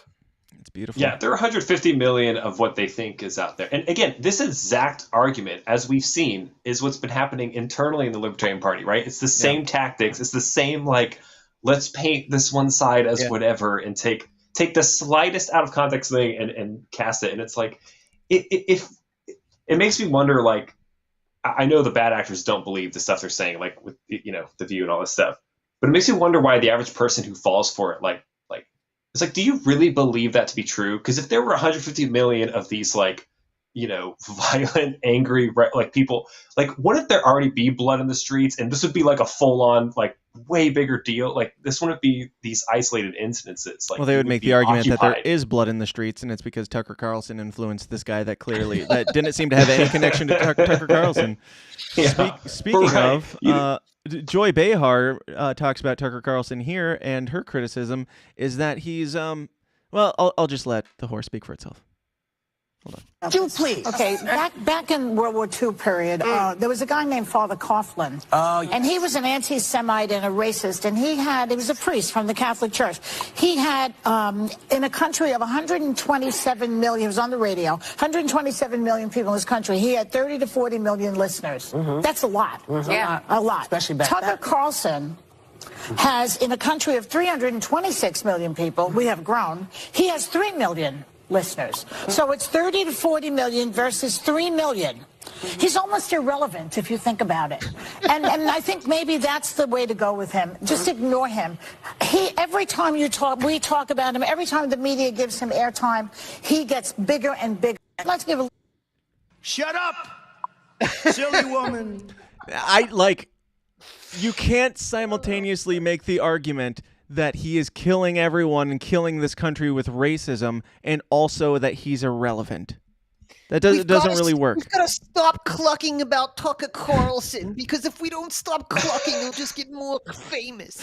The thing is, I completely agree with her last point. Yes, if you think he's irrelevant, as you're saying, stop talking about him. Let this go. Stop making up things. I'm no Tucker Carlson stan or anything here, but as we've shown, as far as I can tell, the entire connection to Tucker Carlson was trending the night that the shooting stuff was going down, and Fox News was trending, and it was all these people just saying this is Tucker Carlson's fault.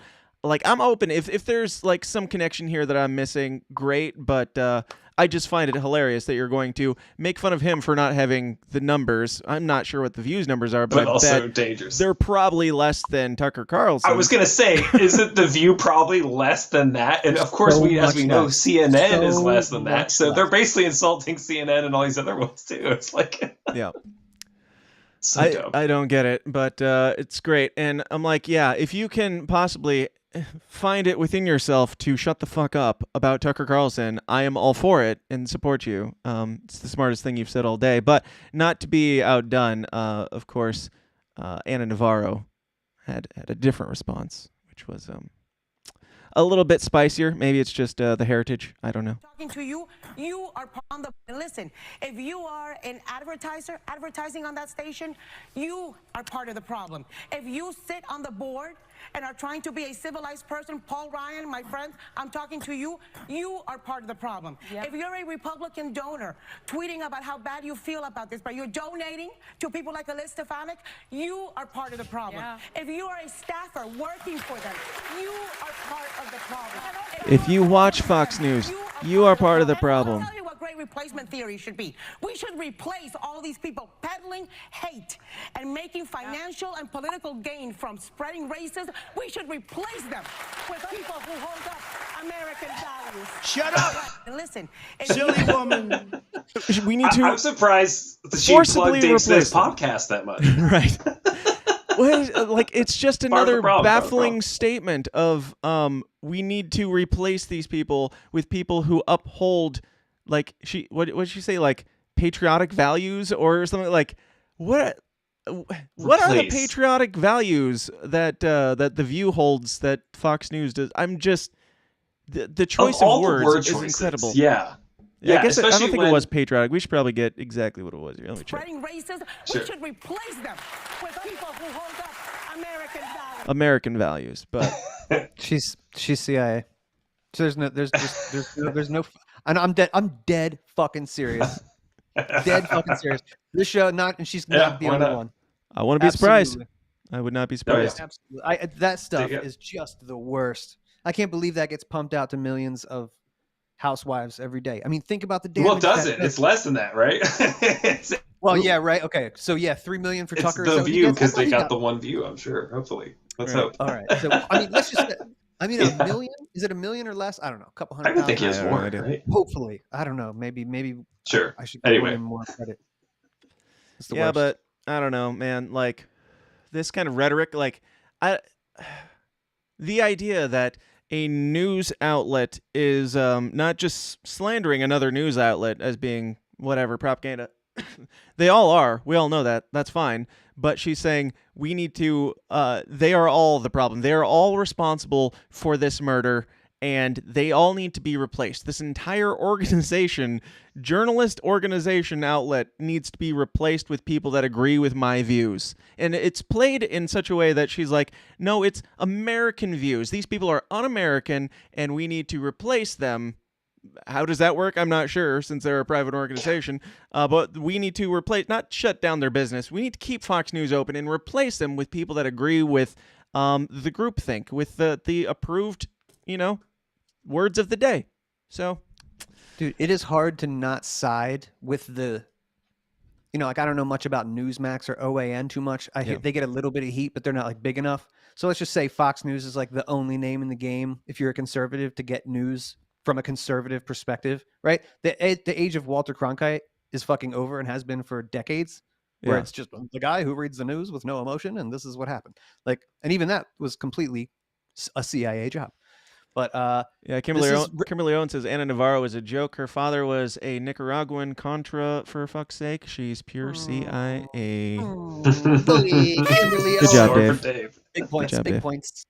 Yep. Come on, man. Come on, man. Now, with all this happening, hold on. My child is texting me, of course, because that's what they do whenever I get on a podcast. Now, with all this happening, anti-black racism was also trending, and I didn't dig too deeply into it. I mean, it's obvious why it came up, and I don't have any problem with anti-black racism trending because, yeah, this dude was a white supremacist. Like, this was a tragedy. People were shot seemingly because of their skin color, unless the whole thing was like, I don't know. Anybody who writes a manifesto, it's hard to believe that they wrote it. So I don't know what this guy's motivations were, but surface level, white supremacist, shot some black people, went to a black area, shot some black people. That's tragic, obviously. But anti-black racism was trending, and I just had to share this because I'm just lost at this point. But from @A_typical queer. So you know it's legit. Says, say black, not people of color. Say black, not people of color. Say black, not people of color. Say black, not people of color. Say black, not people of color. Call out the hashtag anti-racism. Yeah, that wasn't right. Yeah, that's not the way it used to be. And so, of course, my response to that was, wait. I'm old enough to have already been chastised for the inverse of this. Are you going to demand that we use the N-word next? Oh my goodness. It was like a year ago. Like the even like the people of color thing is pretty freaking new. Not only now is it not what we're going with, but it's racist to use it, I suppose. I don't know what to do with this information, but guys, pick a fucking lane. It's like, if you want anybody to follow the rules, maybe just agree with yourself on what the rules are for 6 months to maybe a year before you start chastising other people for not following these rules that you just remade up, which are apparently regressing. Do you guys have any thoughts on this? Yeah, My favorite that's why is black. I like black the best. That's what I would want. Yeah. Or like I don't like white necessarily, but it's better than like Irish American or German American. Or I mean, black something. is That's cool not- though. Like white Black isn't is cool. cool. White isn't cool. Black is cool. Very vanilla. Yeah. Yeah, it shows how much the game is. It's not that they've ever really been, all these people tweeting this up. They're not really offended by what words. It's just a power game. It's I need to create rules that you will break so I can punish you. And the moment you do follow my rules and I can't punish you because you're following them, I need to change the rules so that I can punish you for breaking it. It's like the game has always changed the rules whenever people finally adapt because they always need you to have some sin you're committing at all times so that they can always point a weapon at you when they need to. That's the real goal of it. It's never been about people's real feelings or whatever, yeah. It's the one world religion that we were all concerned about. We thought it was going to be like antichrist, like visually. I mean, it is still, but this is the one world religion. It's woke shit, and it's the end. I'm calling it. Called it, guys. Putting money on it. Can't disagree with you. Yep, and Bitcoin is going to be the one world currency. Sorry, libertarians. Oof. You're evil too. Just kidding. I don't know about that one. I don't know about that one, but they'll have their own version, right? It'll be like Love Coin. It'll be called Gay Coin. Yeah, at this point. All right.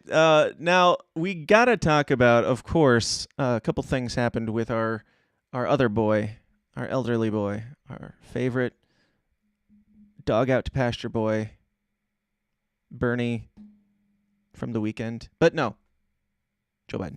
And Corn Pop was a bigger big shot. Nazi fags. You ain't black. What a stupid son of a bitch. So our good friend, great. Thank you. Our good friend Joseph Robinette Biden had some very poignant words to say this week about Donald Trump. Again, I hate that. I don't want to have to keep saying that I'm not a Trump supporter, but it bears repeating. I'm not a Trump supporter, but I will. I don't want Trump to be the president, but maybe king. You're dead wrong. Under my predecessor, the great MAGA king, the deficit increased every single year he was president. The first year of my presidency, Come on, man. So, I'm no marketing genius or anything, but if you are planning on running for president and your strongest and most obvious opponent is Donald Trump, and you're gonna use words to try and demean him or harm him in some way, like in his campaign, calling him the MAGA king would not be my first choice. Right. I don't know. Am I wrong here, guys? Is he playing like 12D chess here? He probably thought that you heard, like he said king, thinking you'd hear dictator, but you heard king and you heard he heard like boss, like yeah, Aragorn coming back to take the It's like, how did you manage? It does show that Trump, if he was good at anything, was just insulting people, and he knew how to say shit that would really piss them off and make them mad. And Biden is the worst Biden just at it. Cannot do that. Yeah, Biden's it's like, I'm gonna hey, insult shut you up, as- fat, as you dog-headed ponyfish soldier. Shut up. Hey, come on, man. Like, man. You're nothing but a king, bro. Yeah. Man, I don't know. That's pretty harsh, but of course, Jen Psaki had to come out and backpedal. This is the world that we live in, where the president is calling the former president / future president, probably, a king in trying to harm him. And Jen Psaki's like last ditch effort before she, bails out of here is she still has to translate what Joe Biden meant when he called Donald Trump a king. So here's her response to that. The president's comments last night. He went off about MAGA again. Yeah. MAGA king. Yes, King he MAGA. referred to former President Trump as the ultra MAGA king. He's been decrying ultra MAGA Republicans. She's just like, fuck this job. I am so done. But Hillary Clinton expressed some regret not too long ago for referring to Trump voters as deplorables who couldn't be redeemed. And considering that Trump got 74 million votes in the last election, I'm just wondering if this is the best strategy for Biden to win people over, win over support ahead of the midterms. Do you think it's a good strategy that he keeps telling everybody how awesome he thinks Trump is? Like there was Dark MAGA and Ultra MAGA. Dark MAGA was first, and I was like I covered it on the show because it trended for like a day, and then it just went away. And I was like, this is the coolest one. Like Dark MAGA, obviously, is the one to go with. And they're like, no, that's too cool. Let's go with Ultra MAGA, which is like I saw a few of the memes, and I didn't know where it originated from. So I do appreciate this for clearing that up. This is great. I'm pretty sure it's mostly probably like we dug into Dark MAGA, and it seemed to be mostly Redditors making jokes about hashtag Dark MAGA. And of course, the media picks it up and they're like, oh, this is a new scary thing. And it's scary because they're using red and black colors and also sometimes blue. Oh, so you mean like the American flag almost. Great. All right. Like that was the extent of what I could glean from what Dark MAGA is. And they were like, oh, the campaign hasn't done anything with it. Like there's no actually direct. So what you're telling me is some trolls made some jokes and you got scared and want to scare people with it. And then Ultra MAGA, Biden keeps talking about, which is just Trump coming back, I guess. Like it's his way of saying Trump 0.0. And it doesn't strike fear saying Ultra MAGA. Like the equation to MAGA and terrorism hasn't, I don't know if you've noticed, but it's not really working out. It's not sticking as well as they seem to think it is. And so they're like, this means dark terrorism and ultra terrorism and terrorism king. It's like, no, because we didn't buy it to begin with. We didn't buy that synonym being with terrorism. But I don't know. You guys can we change it to the dark ultra Mises Caucus just to trigger the right people as a party? And then we can call Heist the great great Mises King. Yes, right. Fantastic. I'm sure you go for it. That Jen Psaki was watching the spiel that Biden was giving. She's just like, no, stop. I'm done. King. I'm done. Get her in here. I'm no longer a 2-week notice. I'm out. But what do we have here? Oh yeah. I did also want to point out, this is from Newsmax, so you know it's legit. I don't know how legit it is, honestly, but it seems very possible that an audit currently shows nearly half of Biden's Twitter followers are bots. The guy who got the most votes in any presidential election ever. That's what I thought when I saw that, too. Mm-hmm. So, there's apparently Spark Toro. It distinguishes real accounts from fake accounts, known as spam bots or bots. Thanks for that deep dive, Newsmax, into the hacker world. Found that almost half of President Joe Biden's 22.2 million Twitter followers were not real. Yeah, I mean, this isn't even really news so much as it is like. No, this is fantastic, dude. This is really fantastic because if you operate under the assumption that Russiagate was all legit, like there's millions of people that believe that currently, right? Yeah. So if you operate under that assumption that, oh my God, the Russians had some bots and they tipped the election for a Manchurian candidate on all this beautiful fucking tale that they spun, then you have to go, well, wait a second. The second or third largest social media company in America had 10 to 12 million of the guys. Like that would certainly tip the election. Mm-hmm. Like forget mail-in votes and all that other stuff. When I said this is barely news, it's because yes, it is crazy and it should be talked about, but I have a hard time even talking about it because it just seems like there's nothing surprising about this to me at all.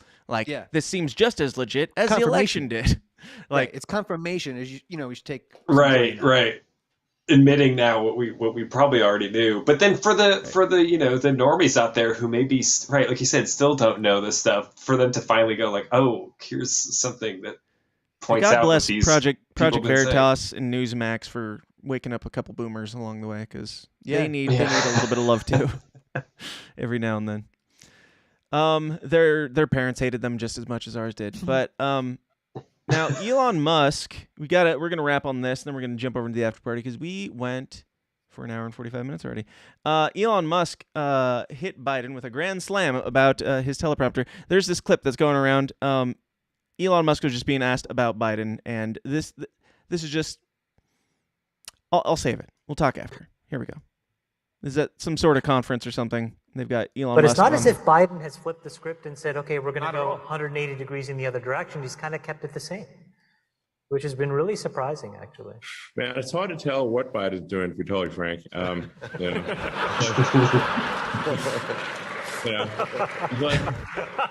I feel like it's weekend at Bernie's. Now, let me pause there because, yes, we all know it's weekend at Bernie's, and we all know that that's, the joke. But to have people in such high stature just be able to say that and everybody, like, they're laughing because they know that it's true. The world that we live in, we all know, and some of us are pretending like we don't know that this man is basically on life support. And for Elon Musk to just say, I don't know what he's doing, and for it to raise that much laughter, that should be telling about the circumstances that we are currently in. The real president is whoever controls the teleprompter. It's like the path to power is the path to the teleprompter. Because then he just reads the teleprompter. So you just said like 5 teleprompters in one sentence, I'm pretty sure. I also think that Elon Musk is artificial intelligence. Like, nobody talks like that, but.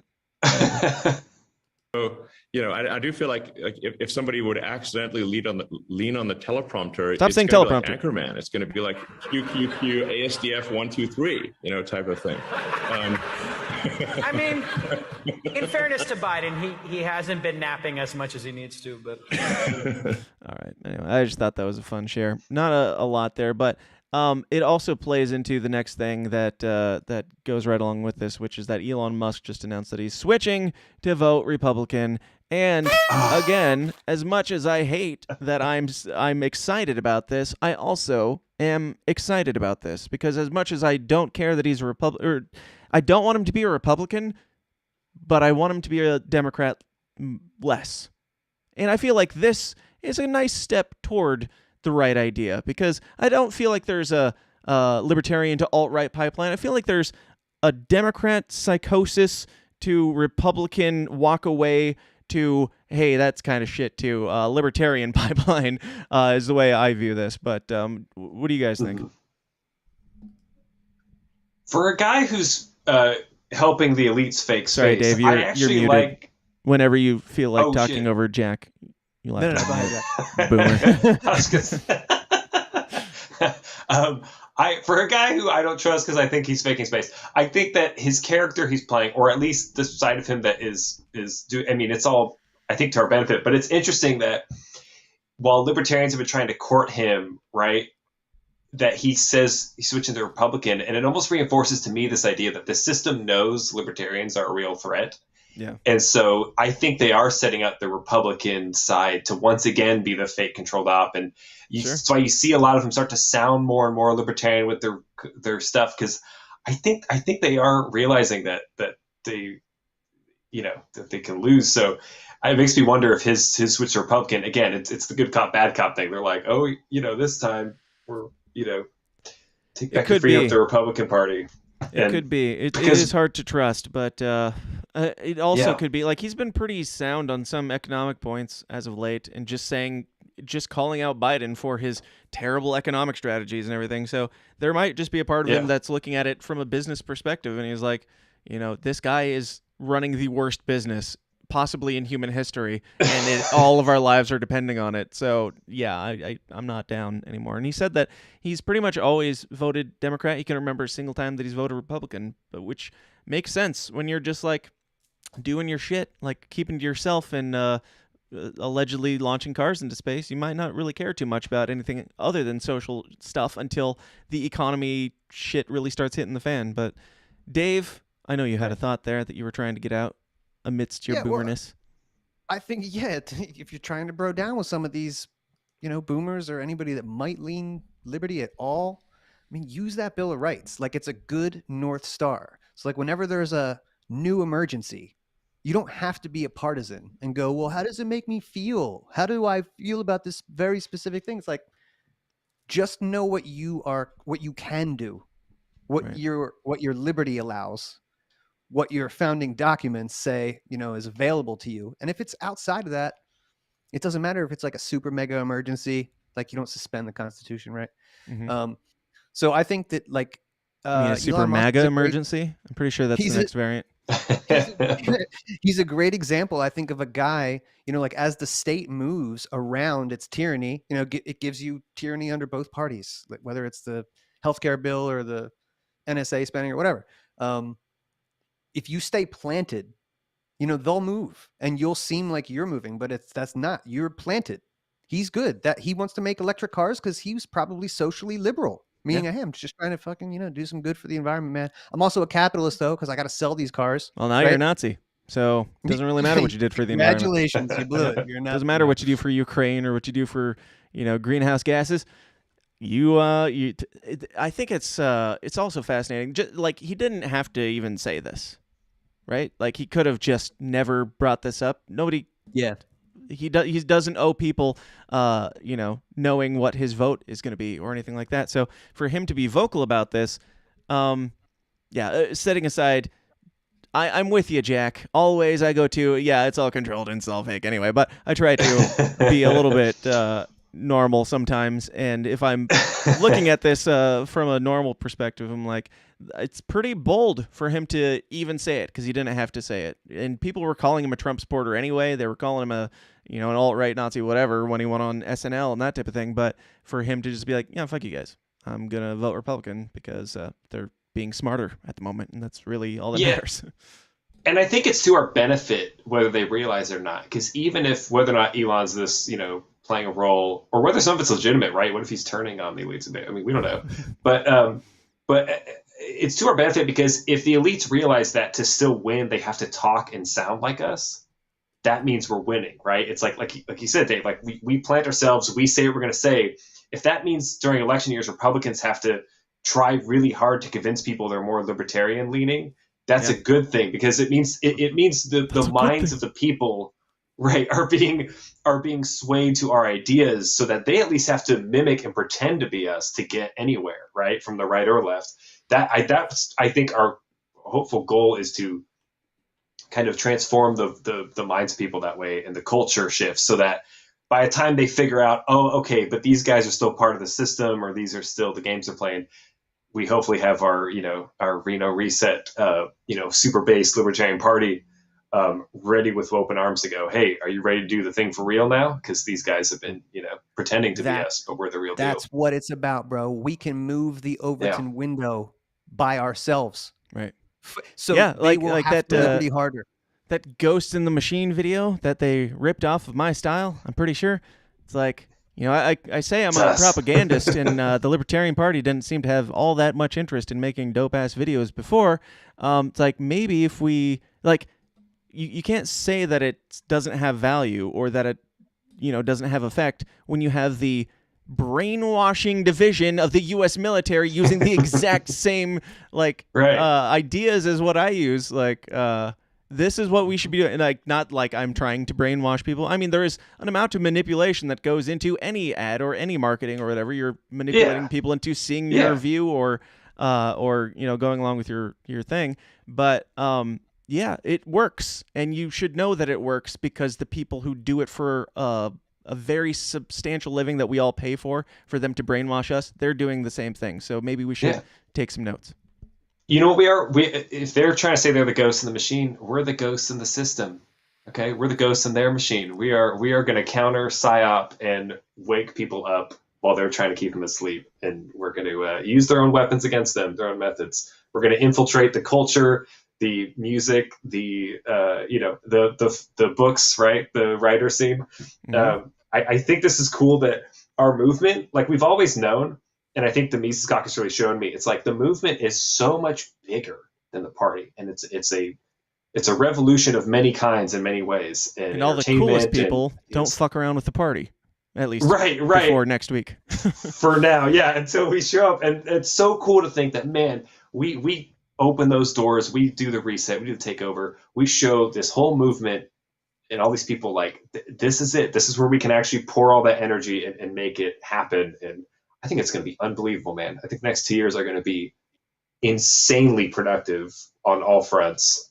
I don't know, man. Yeah. Don't count your chickens before they birth or something. Yeah. Like I'm trying to be cautiously optimistic, as I always try to be. Like with the Reeeeno thing, I don't want to like come out and throw a party of like, oh, this is gonna be amazing, and I can't wait until it's amazing, because that's gonna be like, I can't wait until Donald Trump pardons Edward Snowden or Julian Assange or whatever. It's like yeah, I gotta see it happen. Like I do think it's certainly leaning in that direction, that it'll be great, and it'll be great either way, because I'm gonna be hanging out with y'all. But Bro, I have to give you a little bit of pushback on that. Oh, please. Because the coolest part, you got to understand, like you're right, like manage your expectations. But dude, think about potential and what that means, and how you cannot measure what potential is. It's just like this intangible whatever. Yeah. As Angela said on your show the other day, we are about to hop in the driver's seat of the third largest political party in America, and allegedly we are allegedly. Okay, it's about to happen. We're going to do great things, really, really great, really good. But listen, sure, manage expectations. It's third party stuff, but knowing what you already know about the reaction people like Dave Smith and Mike Mouse get when they go on shows like Tim Pool and Dave Rubin.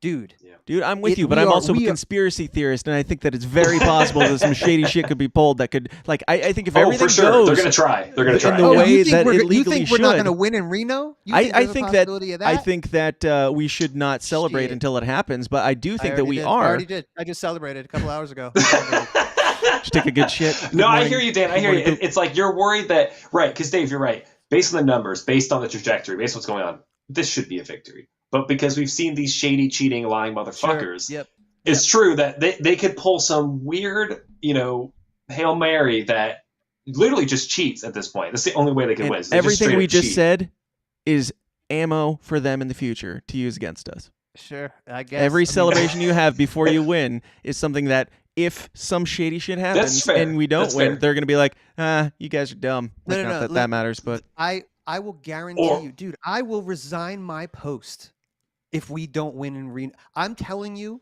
What do you mean by win? I'm saying we've already fucking won, and we just got to go to Reno to sign the papers, son. That's what I'm saying. It's already done. It's done. Yeah, well, and here's the good news, right? Let's say there's a shenanigan. Let's say, a shenanigan. I don't think I've ever heard of somebody talking about a singular shenanigan. At least one shenanigan. A huge, ultra dark shenanigan. If like Whitney Blowhard or one of these people does something, I don't know, but right, we'll have won in spirit, and I think we could counter or get done wrong. So I think we win either way, but it would suck if there's just one more stupid, obnoxious barrier or shenanigan. So the big shenanigans. So no, I'm gonna show up. I'm gonna be there. Look for the guy in the cape. I'll be wearing a cape. And I'm gonna at least be one more person keeping my fucking eye out for whatever they're trying to do. I'm gonna be doing all my homework. I've been obviously Karen Ann Harlos and others are watching this shit like a hawk. So I'm gonna try and I'm gonna be filming it. So whatever happens, we'll get it. But yes. Is your cape going to say anything, or is it going, like, what color did you end up going with? I'm still deciding. I might just get a bunch. Yeah, I don't know if I'll do something really cool and surprising, or just, keep it simple. And I really like Flat Author. I think you should use that as a handle. Yeah. That's great. That's really good. I know. Yeah, it's condensed. It's easy. Yeah, it's a great conversation starter. So listen, if I start the Flat Earth Caucus, I'm going to give a truce. I want Mises to do well, at least a 2-year truce of win and do awesome things before, no matter what. You should exactly. The Flat Earth Caucus of the Mises Caucus of the Libertarian. Yeah, I'm gonna bring the Flat Earthers and other hardline conspiracy theorists into the fold. That's what I would like to do. Yes. There was a Flat Earth tent at Porkfest last year, and I went, and it was great. For real? It was a great conversation. Yeah. Nice. There's some people out there that get into that stuff even more than I generally do, which is I don't shy away from it. But That's Yeah. all we've got for this main episode, y'all. This is 2 hours already. Good Lord. As I said, we're going to go short today, but we're not because we don't. And that's not possible. But especially when I have my bros on that I look forward to seeing next week in real life. Do you guys have any, before we do plugs, do you have any final thoughts on any of the propaganda, any of the bullshit, any of the stories that we went over today? Jack? I think, it's a nice reminder to stay white-pilled in that, as has been quoted or said somewhere, if there was no hope for us there, so Abraham Lincoln, sure. If there was no hope, none of their propaganda would be necessary, right? If they really had full control of us and there was no hope in any way, shape, or form, then they wouldn't even bother with this stuff. So it gives me hope that we can win, we are winning. It sometimes feels like we aren't. There's still a lot of pain and suffering along the way, but I think the good guys win in the end. And I believe that spiritually and politically. Sometimes it feels like Charlie Sheen winning, where it's like, yes, I'm doing well in life, but it comes with a lot of rashes and bumps and uncomfortable places and things, but still winning, technically. Sorry. That's probably going to be a lot of people after Reeeeno, from what I hear. I don't know. After they meet Jack. How will they be able to resist that cape, regardless of any bumps? Dave, did you have any final thoughts? Yeah, I mean, if we want to try and stay white-pilled, and we want to reach these boomers, try and remind them. I'm telling you, because they want all their government entitlements and whatever else. If you want to get people on board, at least with the ideas, and I just mean any average American, just remind them of why this country is, in fact, the greatest country on earth, because it is, despite all of the literal evil and awfulness going on. What about one giant Switzerland? It is fuck those guys. Oh. This is the last bastion of human freedom on earth. I think that the Constitution, for as flawed as it is the thin parchment line that's just keeping these demonist lawyers out of your house, preventing this from being Australia, China, whatever else, because they're trying to change it to that, right? Trying to work around it all the time, death by 1,000 pricks. So embrace that, man. Embrace the founding documents. They're close enough, right? Free speech. Remind them of that. Don't just wave a flag like a fucking idiot. Remind them about the First Amendment, Second Amendment, Fourth Amendment, 10th Amendment, right? It's like, it's easy and it's there. It's for you. I don't know. That's what I would say. Turn them libertarian that way. Yeah. It's good advice. That's our culture. As Jason Stapleton used to say when he was into the libertarian stuff, where you stand with the liberty, I will stand with you. And regardless of what you think about the guy, that's how it should be. Like, yes, we can have our disagreements. Like, you can argue with the Republican boomer, but I just say, yes, the thing that you're looking for, I'm looking for that too. Once we get there, though, I'm just going to keep going. Right. That's if it. we do achieve that in our life together, right? Then if you get everything you want, I am happy for you, and now I'm going to keep going, and that's fine. And we can still hang out and have a beer on the weekend. It's all good, but I'm going to keep going. Yeah. So, all right. Well, guys, give your plugs, and then let's bounce out of here and over into the after party for whoever's down to stick around. You are not under any obligation at this point to do so, but Jack, where can people find your gay books and everything you got going on, man? Yes, at jackcasey.books.com. It's easy to remember. Jack Casey's me, and I write books. Nice. You can get, you saw the ad, a lot of fun stuff in there. I am writing and am soon to release more of a certain series coming up. So I want to keep it going. I would love to do this as my main thing is write cool liberty fiction and make it not fiction anymore is the idea. And I'm having fun doing it. I'll always do it. So what you want to do is blur the lines between fact and fiction. Is that what you're saying? yeah, exactly. I'm gonna yes. So no, that's my passion. That's my thing. That's my contribution to the movement is creative writing. Of course, I want to do more of all the other things. I try to donate and contribute in various other ways, but that's my main thing. So if you like that idea and you want to be entertained by my books, you'll be helping a fellow Liberty bro out and also, helping fight the system, which is what we're all here for. So, amen. Nice. I see what you did there. Dave, where can people find you and all your super awesome things like your podcast that is like actually putting out podcasts now? Dude, once a week. Pretty dope. I've been pretty regular. Yeah, I think this is the first time I am behind an episode on your show. Like I makes haven't me caught feel up really completely. good. It should be, or it should. Yeah, something. absolutely. Your episode has some good numbers from my page. So yeah, Nice. definitely find me on YouTube. That's where I'm trying to push the hardest. Dave versus Goliath on YouTube and Odyssey, iTunes, and all the streaming platforms, Facebook, Instagram. Yeah, and go check out the Mises Caucus of Delaware on Twitter and LPNCC. That's our Newcastle County page. Right on. I think that's it. Cool. I also meant to bring this up earlier, and I didn't do it, but I gotta remind you guys. This is going to be with me in Reno. It is the shirt. I don't remember what the initial thing. Inevitable. The normal one says inevitable. This is the one of a kind. There's only one of these anywhere in the world version, and there only ever will be. It's got instead the purple or whatever my color is for the libertarian logo. It's still got Heist, but at the bottom instead it says Cope and Seethe.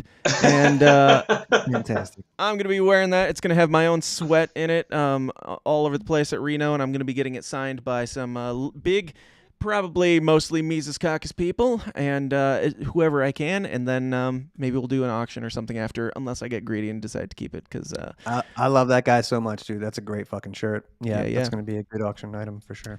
Yep, I thought about keeping it under wraps until the event, but I was like, nah, I was too happy with it. I gotta share it. It's great. Type it. But anyway, thank you guys so much for being here. Hang on the line, and we will chat after that. But to all of you out there, please go join the Downers Club. Penord, I saw you asking how to join, how to get into the after hours. It's not after hours. That's Josh's show, I'm pretty sure. It is the after party, in fact. And you can do that because there is a link that should be in your email. It should have went out about an hour ago, so you should have it there. Or you can just go to the Patreon. And if you're not on the Patreon, if you're not in the Downers Club, go to patreon.com/thesystemsdown. We're going to keep this party going. We're going to be talking about things like gay money, woke Netflix, transplants, and mostly the Patrick Bet David interview with Dave Smith and Spike Cohen and Larry Sharp and some lady who are defending libertarianism better than Joe Jorgensen ever will. So we're going to talk about that and roast some of our own continued over in the after party. So be there in just about 3 to 5 minutes or so, and we're going to have some fun. Until next time, y'all, I'm not sure when next time will be because I'm leaving on Wednesday next week. I still haven't figured out my plan there. Probably going to be doing something from Reeeeno, probably with Dave, probably with Jack. Lots of fun stuff coming. But until then, please question everything. Stay uncomfortable. Enjoy the lead up to Reeeeno, and we'll be in touch. New music coming also, probably tomorrow or in a couple days. I'm not sure. Lots of fun things. Peace out. Welcome to the system, everyone's a victim. Doesn't matter if you're black or white, it hates you all. Here is how the system, violence is a symptom. Fighting for what's right, but somehow everyone is wrong. Dun, dun, dun, dun, dun, dun, dun. Hey guys, thanks for watching. Be sure to like and subscribe on your way out and help us change the world one uncomfortable conversation at a time. And if you like what you hear and you want to hear more, go join the Downers Club at patreon.com/thesystemsdown for bonus episodes of the show every single week. Until next time, please continue to question everything, stay uncomfortable, and I'll talk to you then. Thanks.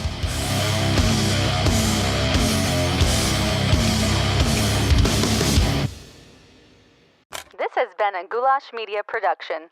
goulashmedia.net. This concludes our broadcast day. Click.